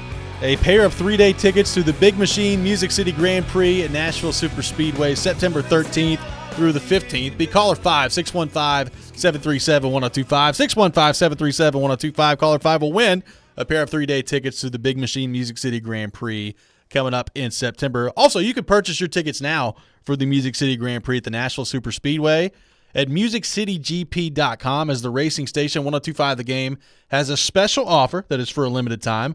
All you got to do, use promo code GAME for a 20% discount now through June the 16th. We'll have another opportunity later in the show for you to get tickets to the Music City Grand Prix as well. So make sure you're tuned in for that. Joe, some potential good news on the injury front for the Tennessee Titans. We all saw it live and in person last year. We felt really bad for him. Ryan Stonehouse did not go well in the Colts game. Just got absolutely obliterated trying to punt the football. Eventually led to the firing of Craig Aukerman, which was a national holiday on this program, or on this station at 2 o'clock the next day. But Stonehouse, gruesome injury that he suffered. He was on Sirius XM NFL radio over the weekend and was asked about his status and how things are going in his recovery. And when he was asked about whether or not he'll be ready for the season, he says, that's the goal. So Ryan Stonehouse aiming to be ready for week 1 as the Titans will will open up on the road against the Chicago Bears. Now, it's the punter, so it's not like we're talking about the quarterback here. Ryan Stonehouse, very good player when he's on, so it'd be nice to have him back for week 1. Yeah, well, Ryan Stonehouse has the talent to be like a great punter for a long time in the NFL. Oh, yeah. You know, obviously, he does not have the short game of a Brett Kern, but when you can do what he can do in blasting a football, I think you'd rather start with that, right? I think you would rather start with that, and I will say that I thought his short game improved pretty dramatically last year. It did. So hopefully for them, he can get all that back, because this is not just your run-of-the-mill average injury. Also, I guess I haven't heard it, but that's the goal. Doesn't necessarily instill great doesn't sound confidence. Definite. Yeah, but you know, at least it's some. I mean, it hadn't really been detailed that it's like that's the timeline, the intended timeline. I mean, look, you lose track of the punter. Okay, you do. A lot of stuff going on. Coach gets fired, et cetera, et cetera. You know. Shuffling in the front I'd be office. interested to hear Brian Callahan's thoughts on Ryan Stonehouse and how positive he'll be about his recovery. That's true. If he's punting with his left foot, let me tell you, it's unbelievable. If he expressed any optimism about it, is that toxic? Is that although maybe it's a little negative to be excited about the punter, because the Titans don't plan to punt a lot. Exactly. So, but look, spin it any way you want to spin it. That's right. But no, look, he is an important part of this team, and some coaches will tell you the punt's the most important play in football. Well, you know what? It felt great last year, just personally speaking on the radio program, did not spend a whole lot of time talking about the place kicker or the punter last year, because they were both doing their job pretty well, right? Like Nick Folk, what did he end up last year?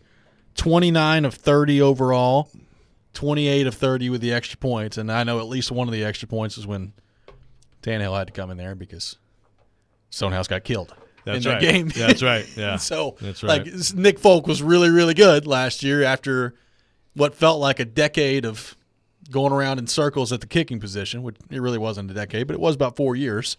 And then he came in and solidified it last year, and Stonehouse was having a great year, and then he got his leg darn near taken off in the Colts game. So it would be great if, again, this year, that's two parts of your team that you don't have to worry about. That was a nice, refreshing change of pace last year, particularly at kicker. Punter, they've been fine for a while. It was. They still need to find the long-term kicker somehow.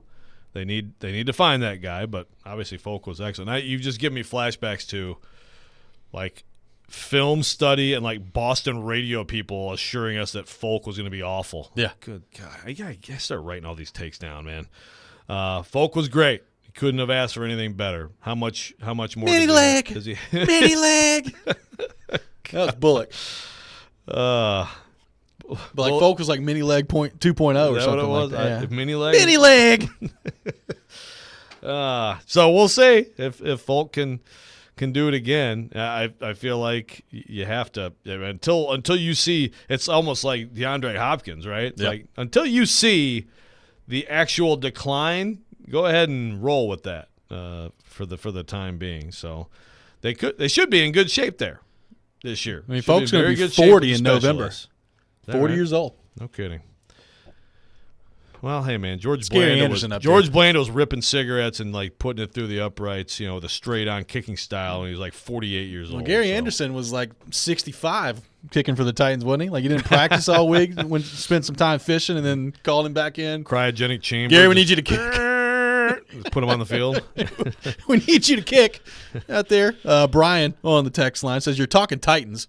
Punter's their best player. This is serious." It's Brian on the text line. God, I hope not.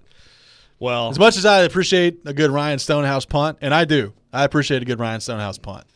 Hope we see a little bit less of him this year. Yeah, that'd be nice. Hey, there were stretches during Brett Kern's career when the Titans, when they weren't as good, where it was like, well, their best player maybe the punt. Titans actually have an incredible punting tradition. They really do. Hentrick, Kern, Montgomery, right? Yeah, Montgomery absolutely. was fantastic. Remember when Vrabel ran the fake punt with Kern, got him killed? Yeah. Against Devin White. That was fun. Yeah, that, and then we made fun of it, and then when Vrabel got that win in Indiana, was like, run the punter. I'm like, geez, how long have you been keeping that bottled up in your? Yeah, it's like I got a big issue with Rexrode. Dude. I got a huge issue with Joe Rexrode, him making fun of me doing the trick play with Brett Kern. Double reverse. Been holding on to it for 2 years. What do we call it? The double reverse to the punter or something like that? Yeah. You just kept making fun of that. Yeah. He stewed on that for years.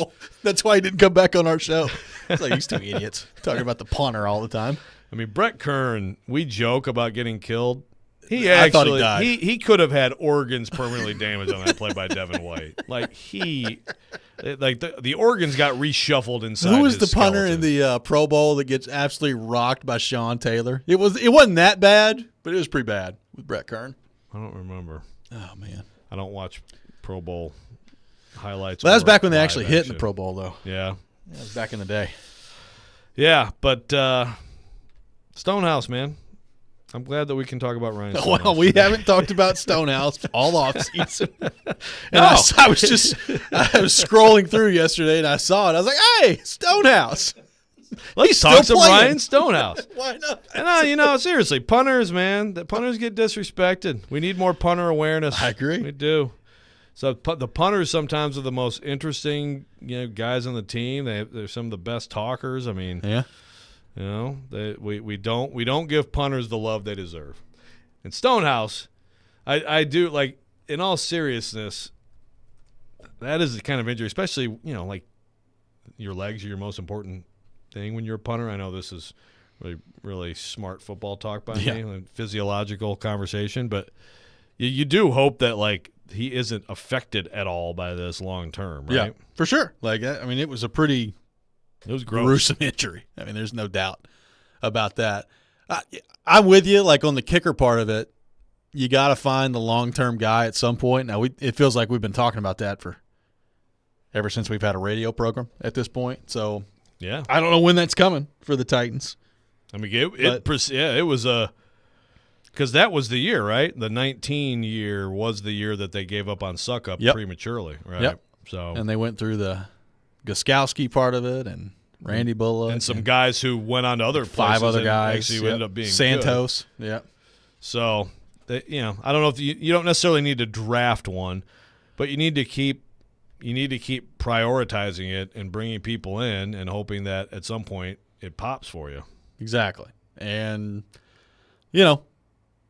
we talked about it last year. They ended up not being good enough for it to really make that much of a difference.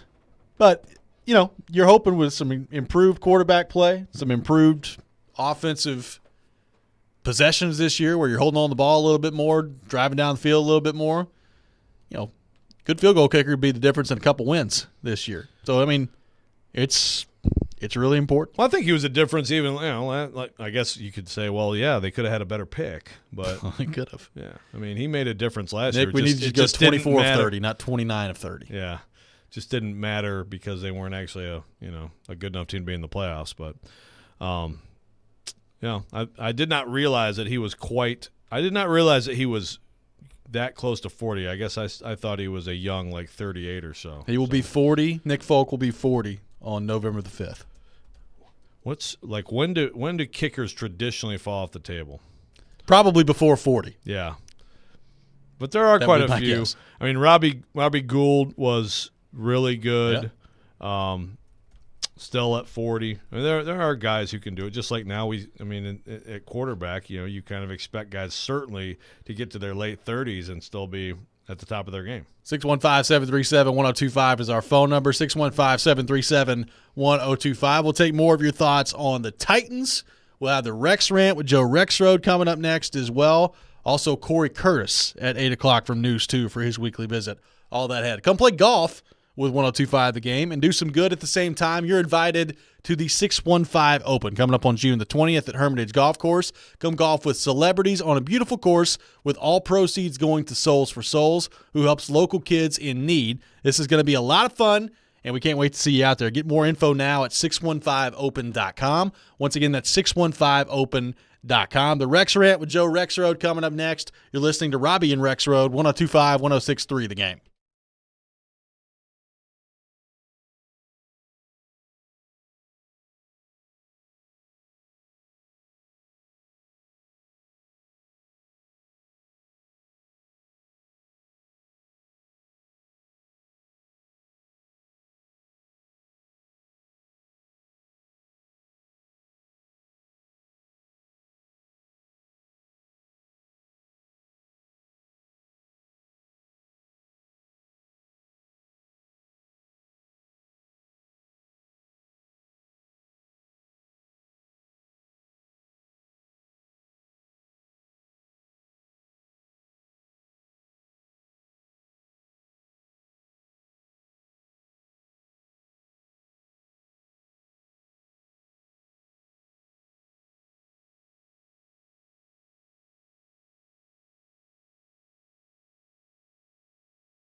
The time is now for the Rex Rant Sounds like somebody's got a case of the Mondays. on Robby and Rexrode here on ESPN 1025 The Game and the Game Nashville app. Rolling down the street in a Hyundai Tucson. Wonder why you married a two? Laid back with your mind on your hubby and your hubby on your nerves. Rolling down the street in a Nissan Sentra. How come you always have to pick up the food? So whack. It is that time of the day. Time for the Rex Rant with Joe Rexrode. You can check it out every morning here on the program. Joe Rexrode's Rant of the Day. Katie didn't divorce me that day. Pretty wild. Was that for our 20th? Could have got good odds on that one. That was for our 20th. That was right? for your 20th. What a just a brilliant gift. Here, how about some of this? Good Lord. The gift that keeps on giving. Yeah. Yeah, thanks a lot there, Jake. Appreciate that, man. Of course. I do appreciate I was that. tipped Do it off again. by somebody to play that one. I'm sure. Yeah. All right. Well, today I want to talk about Caitlin Clark again. Okay. It is all Interesting weekend with her. all the rage this weekend, and first of all, I think overall it's a good thing that there's arguing and yelling and I'm watching more WNBA. I mean, it's good for the league. I'm interested. A lot of more people are interested. So overall, arguing in sports is great.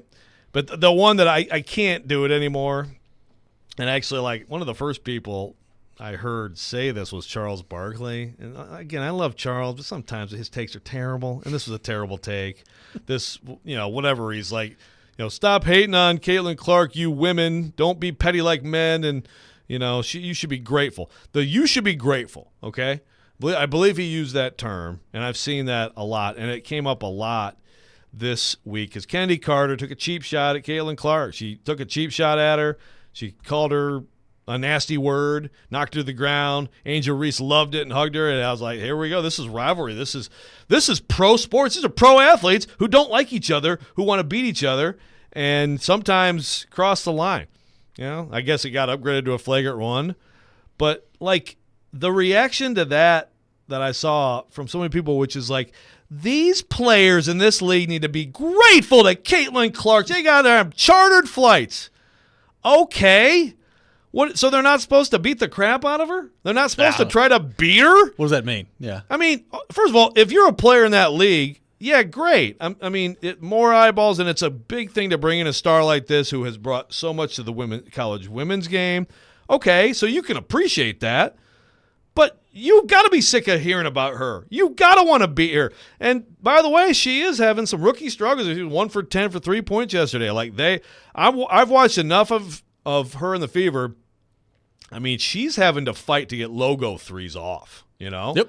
And so she's got to work on that. She's got to work on her mid-range game. She's got to get stronger. Think about Michael Jordan. The Pistons used to beat the crap out of them. The Pistons ended up 3-1 against him in the playoffs, by the way. Boy. In case anybody ever forgot that.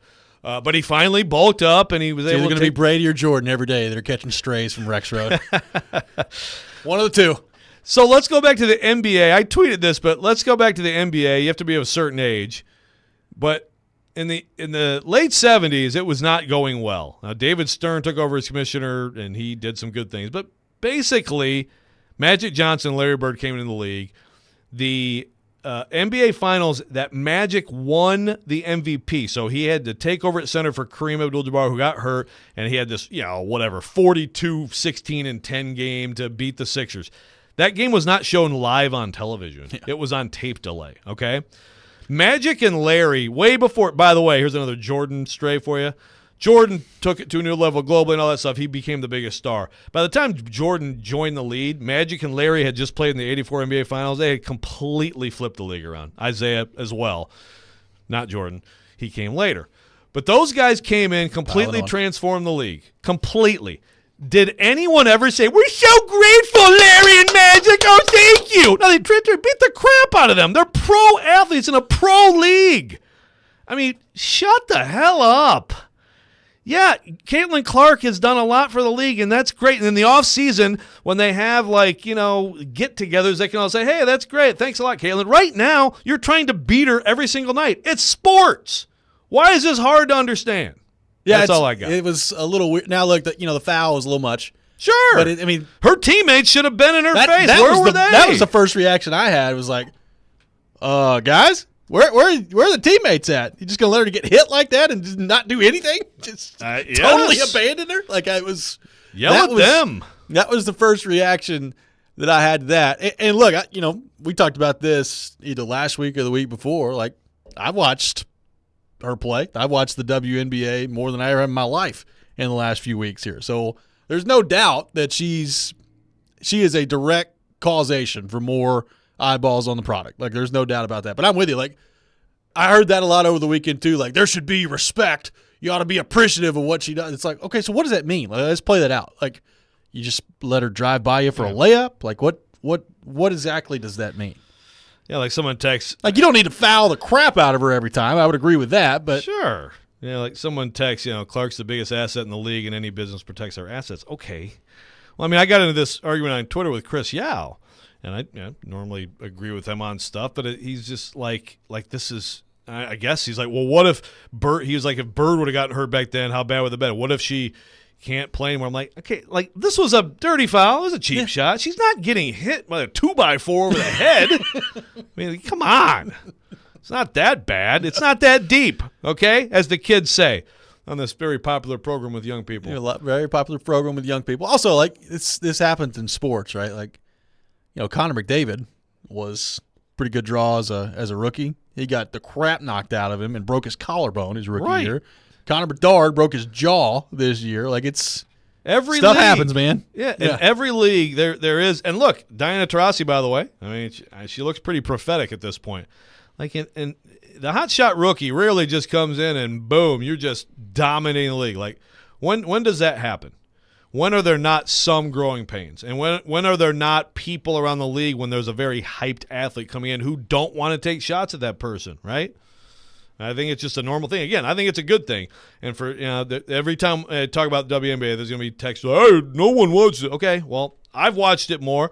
And frankly, look, I like there's a lot of really good players, a lot of really good talent. The level of play, and it's not like this should be a surprise, but I love women's college basketball. I've watched that for a long time and more, like on a regular basis for a long time. But, I mean, there is a massive difference. I will say, though, the watching Indiana play, you can tell why they were picking number 1 overall. Not very good. Well, yeah, and the thing is, I think Aaliyah Boston's a good player. I don't know that she's what they hoped when she went 1 overall. So now, of course, there's some talk like, what if they were able to get Beckers next year, Clark Beckers. But Clark, just to turn this into a hoops discussion, because I always like to do that. You do. She, what they need to do is they really she needs to go the Steph Curry route and perfect the art of running off screens and be more of an off-ball player to me.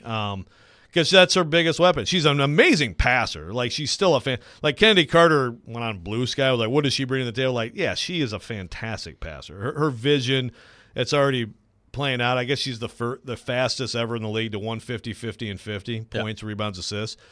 But you can still be that as a creator and be more an off-the-ball player running off screens. And you got to have more mid-range game. You have to, because they are chasing you totally off that line, and they have great defenders who are being physical. It's just not like college basketball. So Tom Brady, fun to watch, though. Tom Brady's like your 30th best quarterback of all time. Where's Jordan at? Greatest basketball player. Well, top 15? I mean, LeBron's – yeah, he's top 15. LeBron's the GOAT. LeBron's the greatest player of all time. These people who throw like the finals record. Well, he is. Last week people started getting into – I saw this like Kobe. Joe Dumars. It should be a 3 – what's that? Joe Dumars better than Jordan. Well, Joe Dumars is a Hall of Famer, but whatever. You want to rip on Joe Dumars? Do it at your own risk. I just asked you if he's better than Jordan. That's what I'm trying to ask. Well, Joe Dumars guarded Jordan as well as most people did. But seriously, people are trying to bring Kobe into the GOAT discussion, and yeah, I've seen that. It's just not. I'm not trying to be disrespectful, but yeah, exactly. He's a great player. Great One player. of the best ever, but he's not that. Right. Like he and LeBron, of course, were contemporaries, and no. Like LeBron's the greatest player of all time. I don't know why this is hard for people, but at some point you'll all agree with me. Thank you. Bring on the text. 615-737-1025, our phone number. Noted Michael Jordan and Tom Brady hater. Joe Rexrode on the program. Coming up next, we'll be joined by our friend Corey Curtis. We'll get his thoughts on the Titans, his thoughts on all things Middle Tennessee sports as well. You're listening to Robby and Rexrode, 102.5, 106.3 The Game. See, people ask about downloading that. Hell no.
Final hour, Robby and Rexrode, 102.5, 106.3 The Game. Robby Stanley, Joe Rexrode, Jake Lyman here with you on this Monday morning. And as we do every Monday morning at 8 o'clock, except for last Monday because we didn't have a show, we go to our 102.5 The Game phone line, driven by WilsonCountyHyundai.com, and welcome in our friend Corey Curtis from News 2. Corey, good morning. How are you? Well, I'm here to save the day. I know your week last week was empty and hollow. It was. So here I am. I'm glad that you're back with us. Indeed. It feels a little bit more normal this week. Yeah. Glad to have you with us. I know you are. Glad you know. Damn right you are. That's right. Corey, Titans have been on the field at OTAs. What has stood out to you to this point by what you've seen from the Titans on the field? I know nothing gets better than May and June football. Yeah, they're all phenomenal athletes. They all look good in shorts. And as we talked about, they're bigger. They're working on getting bigger. There's no question they're bigger. It's astounding to me when the national disconnect from the local perception. When you read things of Lloyd Cushenberry for Aaron Brewer is an even swap. Yeah, you just go, okay, they don't know what's really happening here. And look, last year I said, well, their offensive line has to be better, and I was wrong. But this year, and so you say this year the offensive line's going to be better because that's the way it's supposed to be. There's more tangible evidence. There's more proof of performance that it's going to be better. Cushenberry's a better player than Aaron Brewer. Bill Callahan is a much more accomplished offensive line coach than I forget his name. Hodling. The guy they had. Hodling. Hodling. Yeah, Hodling. He's a much more accomplished offensive line coach. And then you add another first-round pick to the mix. If they've done their job, they should be better. Now there has to be proof of performance there. So you see the offensive lineman, you see Callahan work, you see the teaching, and that's glaring. And look, you can't help but watch Calvin Ridley and be impressed with his speed and athleticism. Obviously they've got some guys there who are veterans and can play, but he stands out. I mean, just the way he moves stands out. And so, those are the things that are exciting to see for me. Well, to your point, Corey, and you're right, obviously there's always like national commentary on a team. It's just like if we sit here and talk about the Chargers, there's a bunch of stuff we're missing, right? But I've heard from Titans fans, and I can't yell at them, who are like, yeah, you guys all told us last year the national media was wrong, and then look what happened. So, I guess I'm going to try to be less optimistic and less toxically positive about this team, Maybe they have a point. Well, look, to me the schedule is not a last-place schedule. That schedule looks really tough. And that's why, you guys know, I've been on the show a long time, and I always talk about how are they playing more than I talk about what the results are, win or loss. Because you can play well and lose. That is possible in this world. And you can play poorly and win. We've seen that before as well. And so I'm more concerned about how they're playing, what their ramp up is, because we're looking at a new style of play, for this football team as well. So, they could win 7 games this year, but still be on a way better track than they were. That's possible. And so, I need to see how they play. But yes, I was one who was just like, man, I thought the national media was way off. But again, a big part of that was thinking the offensive line could not possibly be as bad as it was again, and it was freaking terrible. And then they had, more injuries because they decided they couldn't handle the injury problem. That's the other thing that I'm waiting to see. Have we had many soft tissue injuries to this point? Not that I know of. I know.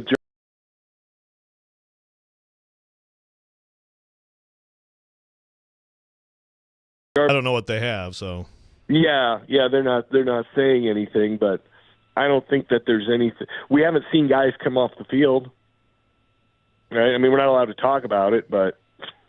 So it's Vrabel's fault? Is that what you're saying? Are you saying this was all Vrabel's fault, Corey? Well, I'm saying when the same thing happens 3 years in a row, I don't think it's a coincidence.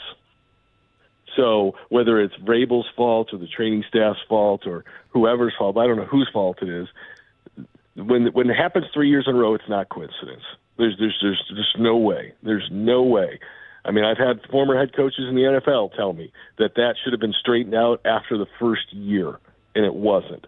So we know he ruled over things with an iron fist in every category.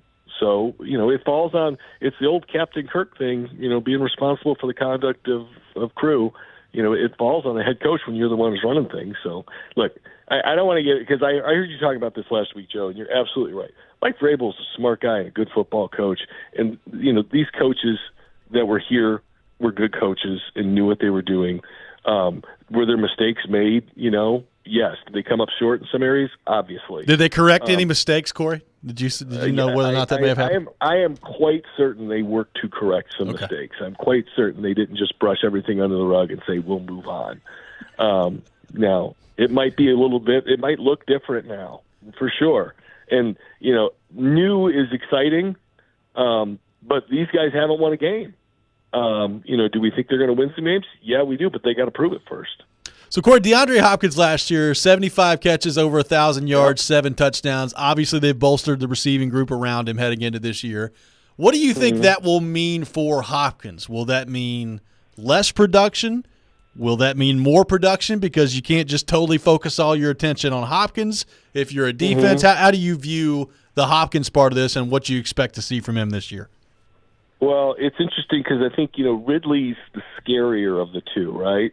When you talk about big play speed, he's the faster of the player, the more explosive of the player.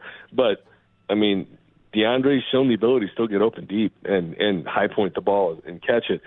You would think he wouldn't I mean, like when DeAndre was out there, the whole defense knew where 10 and 22 were. That was it. There's 10, there's 22, there's 10, there's 22. There should be less of that, and there should be more opportunities because they're going to throw the football more. So I don't expect his numbers to go down. There may be more one-on-one opportunities for him.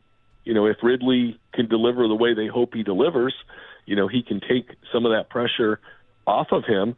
So I don't expect, unless his play drops off with his age, I don't expect a big drop-off in his production. All right, I have a curveball for you, Corey. Pun intended. Sure. Actually, I was going to ask you who's the GOAT, Jordan or LeBron, but we'll save that. I know it's June 3rd. And I know what your answer would be anyway. Chicago, okay. Who's the better baseball program, or what's the better baseball program, Vanderbilt or Tennessee? Well, I mean, if you're talking about this year? Well, I mean, it's the program, programs as they exist right now.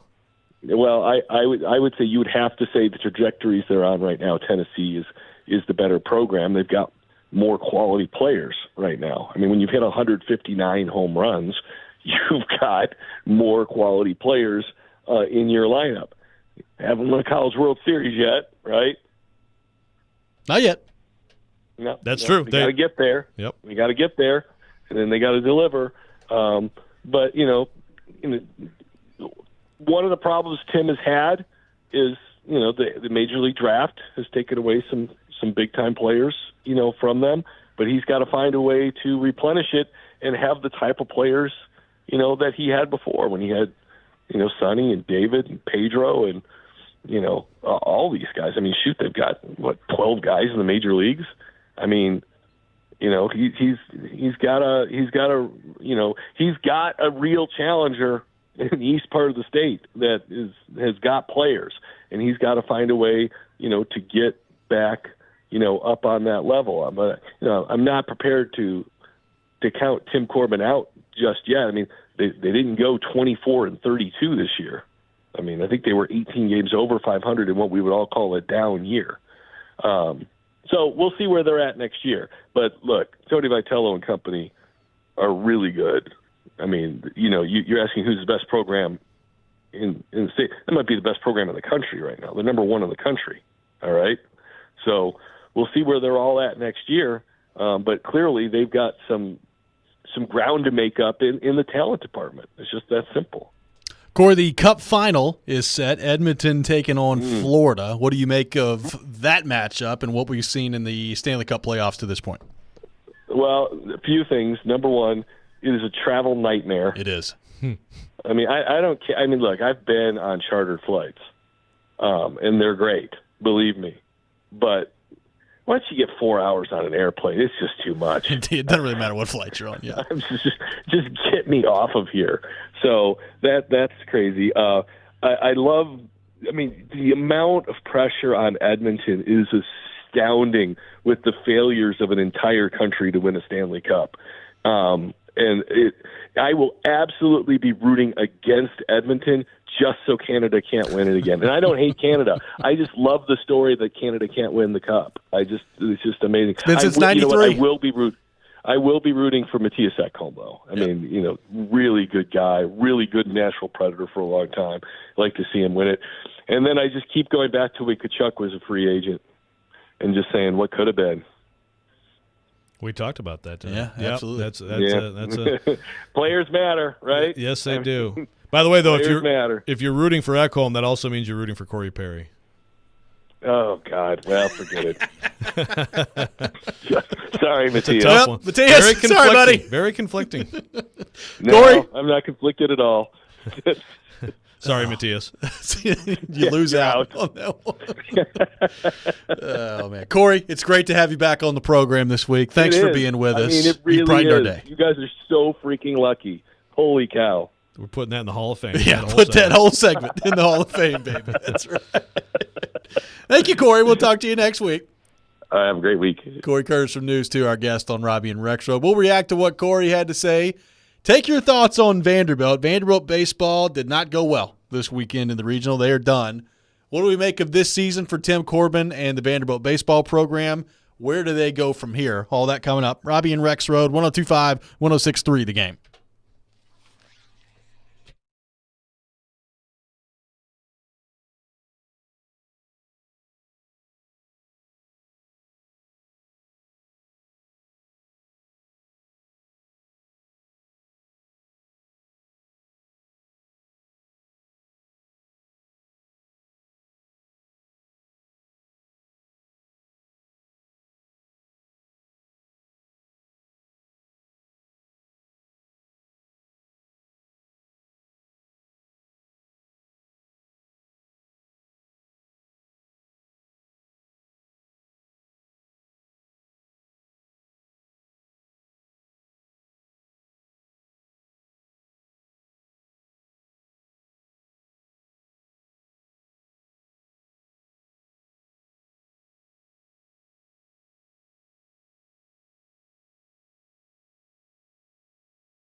Welcome back in, Robby and Rexrode, 102.5, 106.3 The Game. We are broadcasting live from the Busy Bee Plumbing, Heating, and Air Conditioning Game Nashville studios, home of the $99 yearly Beehive membership, where the buzz is always about great service. Robby Steen with Joe Rexrode, Jake Lyman, here with you on this Monday morning. Appreciate Corey Curtis from News 2 for being with us in the last segment. Joe, things did not go well for Vanderbilt baseball this weekend. They lose both games in the regional, and they are done. So after a disappointing regular season, you thought maybe some momentum being generated toward the end of the year, particularly in the SEC tournament with the way that they were playing heading into the regional, but it was not to be. They got crushed by Coastal Carolina on Friday, and then they lost to High Point to close out their regular season, so 0-2 in the regional tournament. What did you make of the tournament, how things went for Vanderbilt, and kind of putting into scope the totality of the season now with its conclusion, what this season means for Vanderbilt and where Tim Corbin and this program go from here? Well, I think this is the worst Vanderbilt team I've seen up close. So I guess that'd be about, 9 of them, right? Yep. Yeah. And I'd say this probably – now Tim Corbin has had – there have been ups and downs in his tenure. So it's not like there are rebuilding periods still for any program. He's been obviously a big winner. He's completely transformed this. He's turned into I would say one of the best sports programs in college sports, really. And the whole – that's why I put Corey on the spot on the program discussion. It's the way people define programs are so different, right? I mean, he just was talking team. Yeah. And that's fine. Obviously, they're a way better team this year. I think I made the case earlier, and I'll say it again, that Tennessee is a better program right now because they've demonstrated it. But even with that, like some of the things that Tim Corbin does in his program that's separate from the wins and losses is pretty special. I mean, it is. Do you lose some of that in this era, in this, more of a transactional era? I don't know. Yeah. I think that's why any discussion of Vanderbilt baseball right now, I mean, I'm interested to hear from Tim Corbin on the path forward, and I don't discount the possibility of Tim Corbin retiring. I didn't discount it a year ago, and I can't discount it now until I know for sure it's not happening. I think if you're him, you've had an incredible tenure. You got 2 national championships. You've had decades of this success and this stability, and it is way different, and that's why some of these coaches who have hung it up talk about that. And look, Tim Corbin's one of the few coaches I think in college sports who have been comfortable being totally honest about what they think about all this stuff, because most coaches would be like, I'm not touching that. I'm not screwing myself over. Good for him. But it also, I mean, a lot of people feel the same way. He has expressed it. But the fact that he has been willing to express it, I think, also tells you how strongly he feels about some aspects of it. So, I mean, I expect him to be back next year. If he is, I think Vanderbilt has to do more in the portal, not a ton. And there are some challenges with academics. I mean, and needing 2 years in school and all that stuff when you go into the portal if you're Vanderbilt. But I think next year, the thing about Vanderbilt is they haven't made a super regional since 21 when they played for the whole thing. At the end of the season, they played for the whole thing in the last day of the season against Mississippi State and lost. They haven't been to a super since then, which is crazy. But it's still the expectation is next year, what are you doing to win a national championship? It's not like, well, let's see if you can get a little better and get to a super next year. No, That's not Vanderbilt. It's a crazy standard, but that's what he's built. The standard is, how are you winning a national championship next year? Well, they do have a really good freshman class, but you're not even sniffing that if you don't get, to me, at least 2-3 difference makers that you bring into your team, probably from the portal. Yeah, probably from the portal. The Corbin part of this is really interesting because, look, I didn't believe Nick Saban was ever going to retire until I saw Nick Saban retire, right? If you would have told me after the Michigan game when they lost in the college football playoff, at the time, that was going to be Nick Saban's last game, I'd have told you you're nuts. I was like, there's no way. He's not going to retire. He still loves it. He still loves all this. But, he's pretty clearly come out since then and talked about the landscape of college football and that being a big reason why he's no longer there. He's not alone. I don't know how, I don't know that means that Tim Corbin is, looking to get out right now or anything, but he is 62 years old. He has accomplished just about everything you could accomplish at the college baseball level. And I do wonder, all coaches now, right? I've thought about this, and we've had this discussion too. with the current landscape of college sports, and this is not really a Tim Corbin discussion, but just in terms of coaches moving forward, how many of them are going to get out early than they otherwise would have? How many of them are going to go to the pros when they otherwise wouldn't have, right? Like it's a really interesting time right now for coaches in college athletics. And look, they get paid a lot of money. I'm not, sitting here playing a harp for them or anything, but Sure. It is a very different time in college athletics right now. If he is back, clearly NIL, the transfer portal, it's a big part of college sports now. We saw LSU in baseball last year totally transform their team and essentially buy a national championship. Now, they had to go out. Those guys deserve credit. They got to go out and do it, and they did it. But they had a lot of money, a lot of NIL investment, and they went out and won. That's what it is nowadays.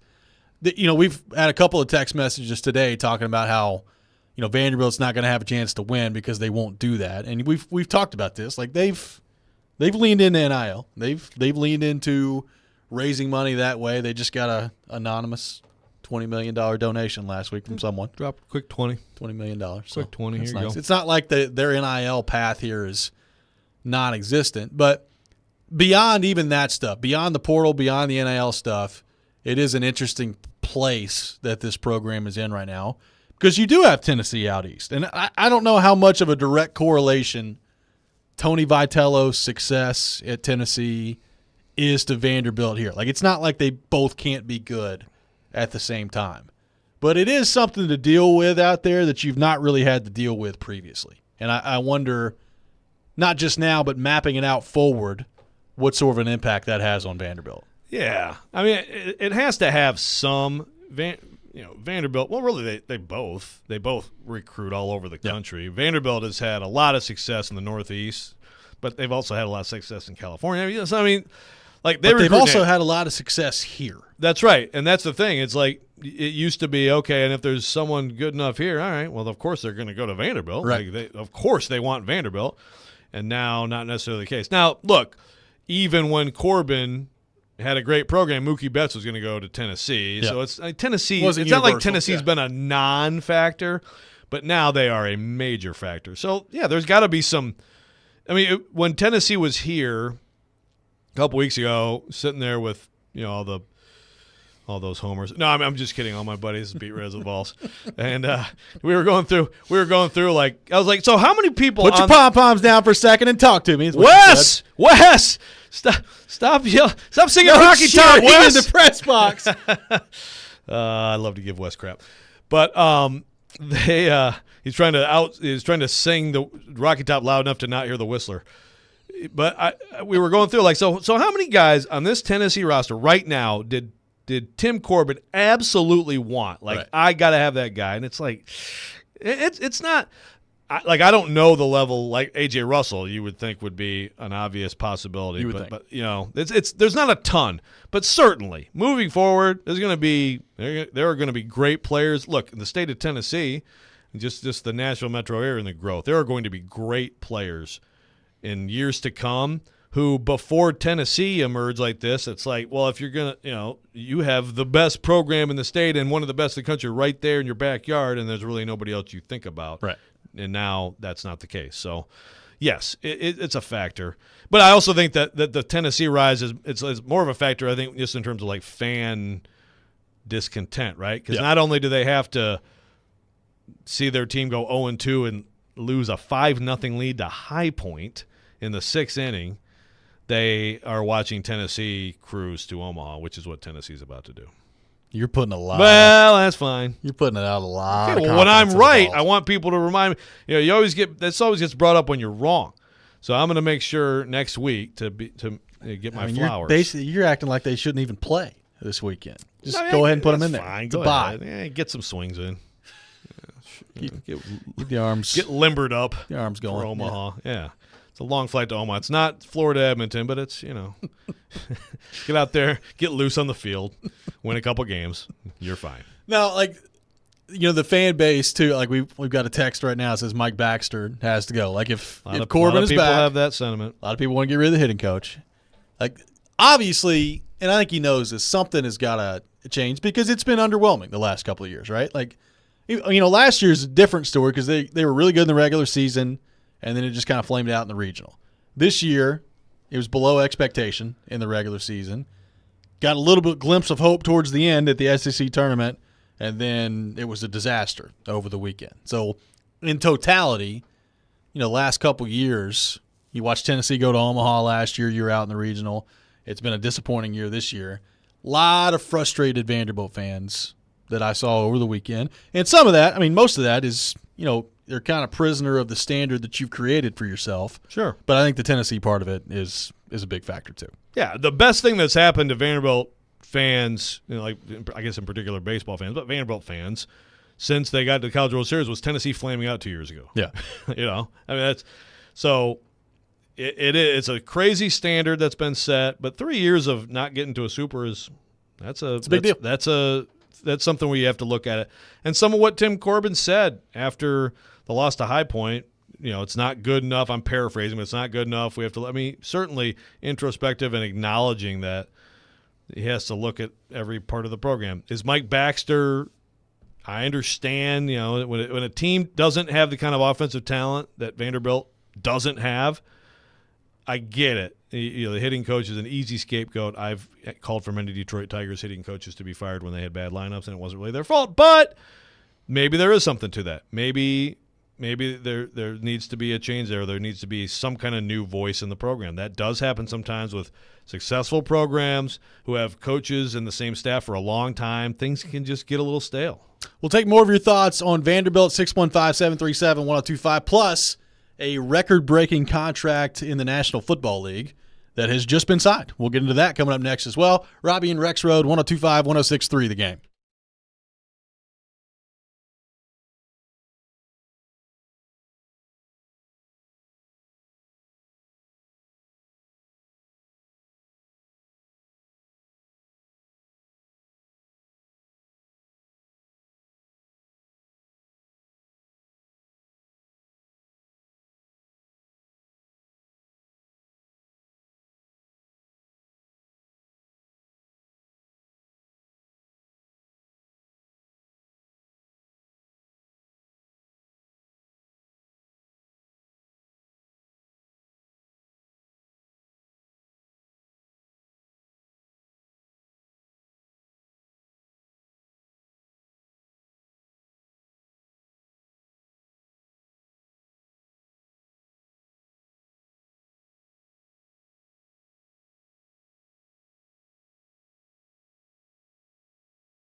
Welcome back in, Robby and Rexrode, 102.5, 106.3 The Game. I got some tickets to give away, a pair of 3-day tickets to the Big Machine Music City Grand Prix at Nashville Super Speedway coming up in September 13th through 15th. Be caller 3-615-737-1025, 615-737-1025. Call the 3 will win a pair of 3-day tickets to the Big Machine Music City Grand Prix coming up in September 13th through 15th. Joe, some breaking news in the NFL. Justin Jefferson has reached a new deal with the Minnesota Vikings, a 4-year, $140 million contract extension, which plays out to about $35 million per year, $110 million guaranteed. So at 24 years old, Justin Jefferson is the highest paid non-quarterback in the National Football League. And the wide receiver market has been reset. 4 years, $140 million, including $110 million in guarantees. This from Pelissero and Schefter and every other NFL insider you can think of. The deal is done with Justin Jefferson and the Minnesota Vikings. That's a lot of money. Yep, I think he's worth every bit of it. It's an easy one to me. That's like, it's a huge number, but that's an absolute slam dunk. And Alec Lewis, or Vikings beat writer at The Athletic, he had a tweet like the team never wavered, and it's not surprising. It was just getting done, period. Is he the best receiver in the NFL? I think when he's healthy, yes. I think he is. You know, it's funny because he was very good like as a rookie, but it was the perception, and I thought this was like Justin Jefferson, very good player. He's going to be a great player, but like Jamar Chase, a different level of player. And I think I'm with you. I think Jefferson is the better player of the two. Yeah. It's wild to me he's only 24. Now, he'll be 25 this next year, but, I mean, 4 years, he's only 24 years old, which means he could still get better. Yeah. No, he's a fantastic player. Now, who's getting him the ball?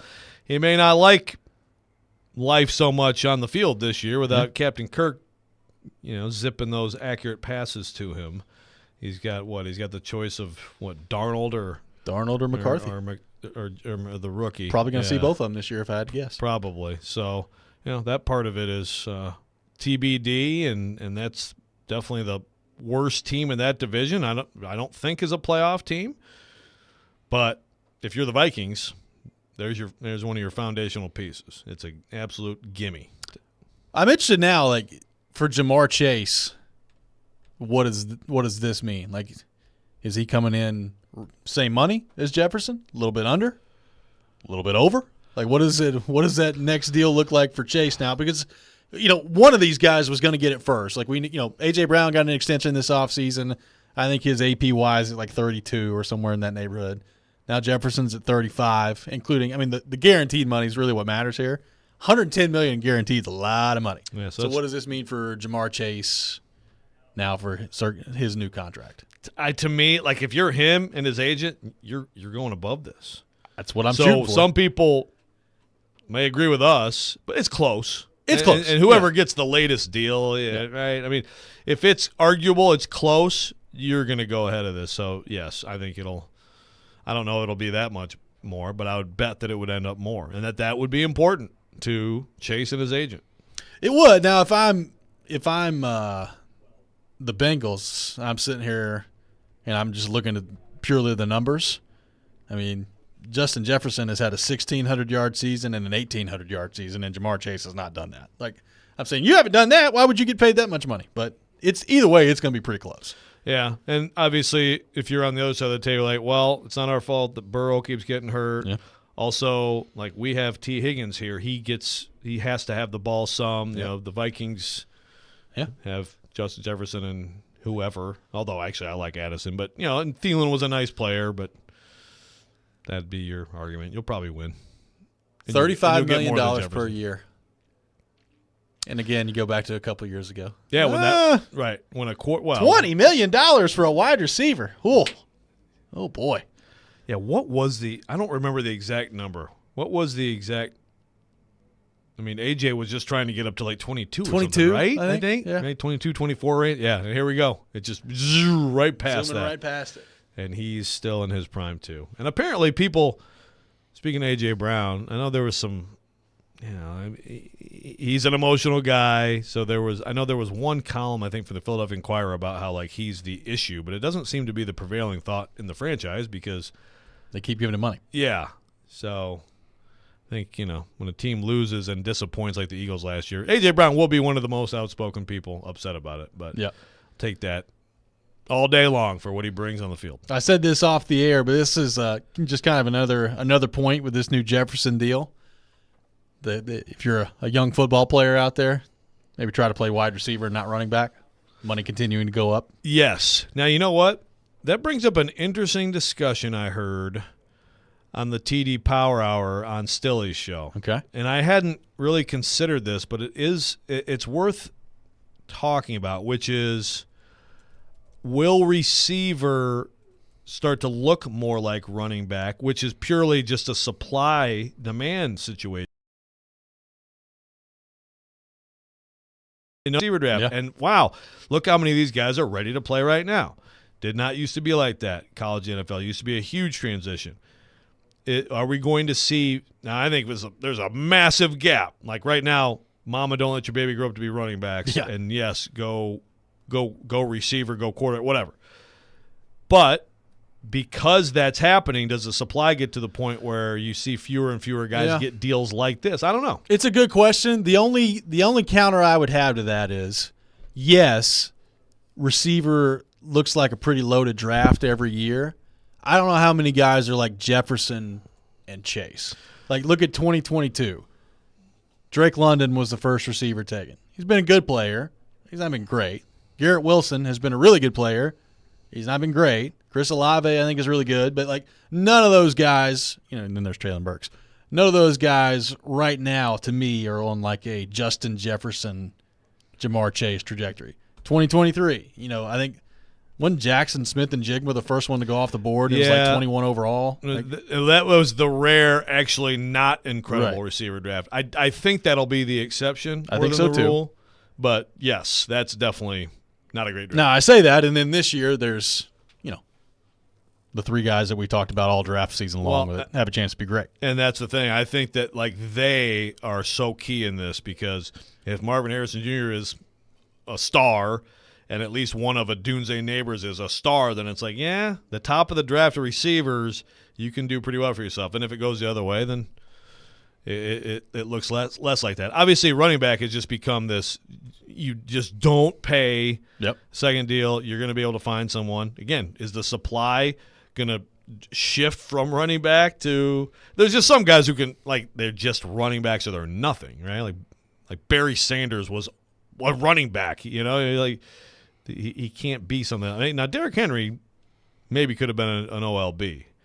Maybe.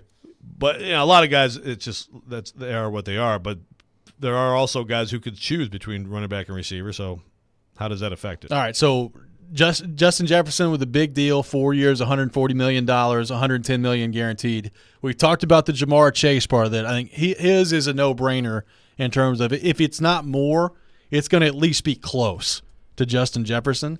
What about these other four guys that are still eligible for a contract extension this offseason? CeeDee Lamb in Dallas, Brandon Ayuk in San Francisco, Amari Cooper, Cleveland, T. Higgins with the Bengals. Do any of those guys come close to Jefferson money? Lamb might come close, but he should not get it. And Cooper, no. Ayuk's interesting. I think he's really good, and I think he's a little bit underrated because of everything they have going on there. Like, Ayuk is a guy, you could make the case to him, like, if you were somewhere else, you'd get more opportunity and be a bigger star type thing, He's really good. Yep. Who else did you have there? T. Higgins.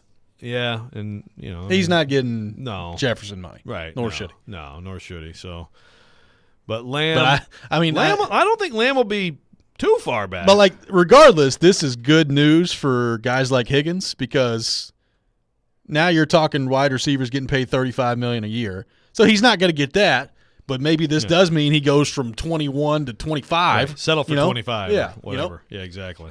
I'm really interested to see how they go. I would agree with you. I think Lamb out of the, taking Chase out of it, out of Ayuk, Cooper, Higgins, and Lamb's probably the one that'll be closest. I think so. Ayuk is really interesting.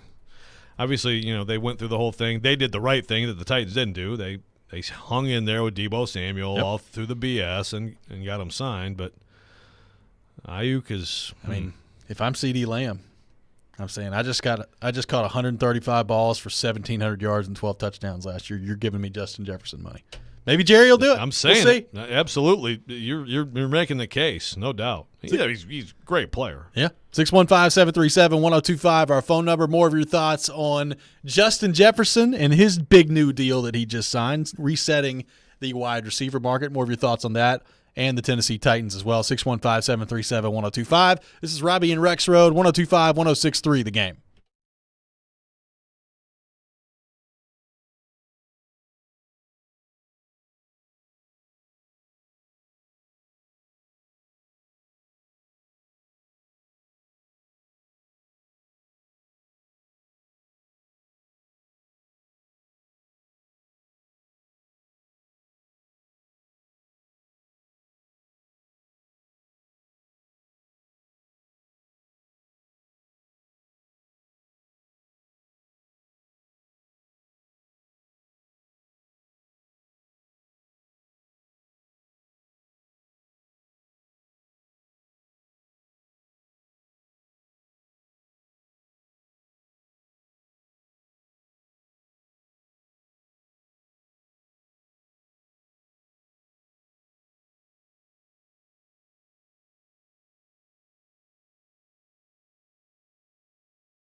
Welcome back in. Final segment of the day. Robby and Rexrode, 102.5-106.3 The Game. Taking your thoughts on our phone and text lines driven by WilsonCountyHyundai.com. On my personal text line, Stilly has weighed in. Here's the question. What's Stilly got? Will the Bengals pay $40 million in cash to Chase and pay Higgins $21 million this year? That's a lot of money. Will they do it? Could you offer? Not after Traylon Tajay Burks Spears gets and Traylon sent Burks? over to the Bengals for T. Higgins. Heck no, they won't. That's a trick question, Stilly. We've already got the trade in place. No, but look, in all seriousness, I mean, it's an investment. That is an investment at the wide receiver position. And that's where, well, to the discussion, which, by the way, we respectfully brought up a discussion on that program today. We did. By the way, did we not? Just talking about it I mean, I know TD was involved, so, cancels out Stilly's hot takes. But it was a good topic. So if you're the Bengals, are you like, and by the way, the Bengals are kind of notoriously cheap. Are you like, well, Chase, yes, but then the Robin to Batman is about to be drafted? I think they're kind of leaning that way anyway. Like, I think that makes, going back to that discussion, that makes a lot of sense, right? Like, rather than investing heavily in two guys, and by heavily, I mean real big. I mean, 30-some-odd million to Chase and 20-some-odd million to T. Higgins. Would it make more sense to draft the next guy? Yeah, it's just, and then again, you can take a risk. You can go look at the Eagles, and and kind. I mean, you can mess that up. That's bird in hand better than bush in the whatever whacker. I don't You nailed it. Two in the spring chickens. I don't know if whacker's involved in that saying. I don't know. You know the old phrase. Yeah. Zach in Nashville. Going back to this text earlier in the show because I saw it and forgot to address it. Have I missed Joe's response to being called, quote, a lazy thinker by Stillman on his Friday show? A lazy thinker? I did not know that. I didn't either.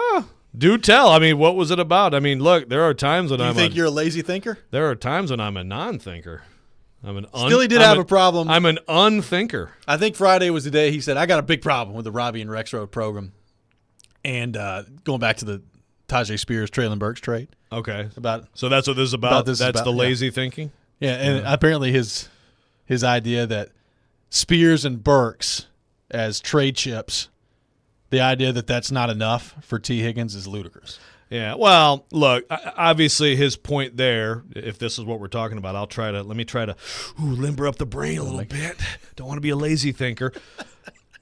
Obviously, I understand the low price possibility when you're in their situation. I mean, look, my whole argument against that is, and I think this is a good thought, but you're welcome to disagree, Stilly. They're trying to win. It's like Vanderbilt baseball. Next year, it's not like, hey, let's see if we can get to the Supers now because we haven't been to the Super. That'd be great to get to the Super. No. Next year, you have to win a national championship. Right now, the Bengals, you have to win a Super Bowl this year. Yeah. You are trying to win a Super Bowl this year. So it's not probably going to end with a long-term marriage with Higgins, but this year, go ahead and have him on the tag on the last year of his deal and go try to win the freaking Super Bowl because you need to do it right now. Yeah. That's why it's not going to happen. Is that lazy thinking, Stilly? Let me know.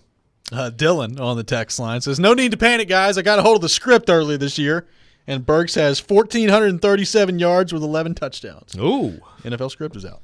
I did not realize that. Good to know. All right. Hopefully get another commercial with Cousins in his chains. Hopefully so.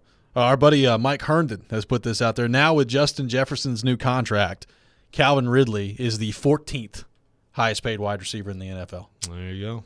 And that still leaves Lamb, Chase, Ayuk, and Higgins out there as we talked about. And if all of those guys get their deal, and they're all right now, they would all jump him. Yeah. So he could move down to 18 by the end of the offseason. Could be. He probably won't because I don't know if Higgins is going to get a long-term deal there, but could move down to 18th by the end of the offseason. Yeah, I'm guessing they're playing with him this year to win a Super Bowl. Yeah, but I'm sure. Stilly, if you were a GM and called him up and said, hey, how about this Traylon Burks guy? What do you think about him? I'm sure they'd light up on the phone line. But this kind of leads back to our discussion from last week. Like, doesn't the amount of money you're paying for these wide receivers right now? You've got Ridley, if you care about APYs, at like $23 million, somewhere around there. Go ahead and sign Hopkins to another deal. I mean, still get him on the grand scheme of things with what that position's being paid right now. Get him pretty cheap, right? Like I still think that's something I'd heavily consider out of the Titans. I would too. I mean, look, you're talking about counting on him not just this year, but next year being really good. But I think I would too. And again, that sort of would also be a deterrent to this whole idea, wouldn't it? Yeah. I understand he's not going to be there for 5 years, but if he's going to be there for another 2, then you're pretty much set at receiver, and you're trying to see if Burks can actually be a long-term element of this offense or not. Yep. I'm looking more at Lamb's numbers.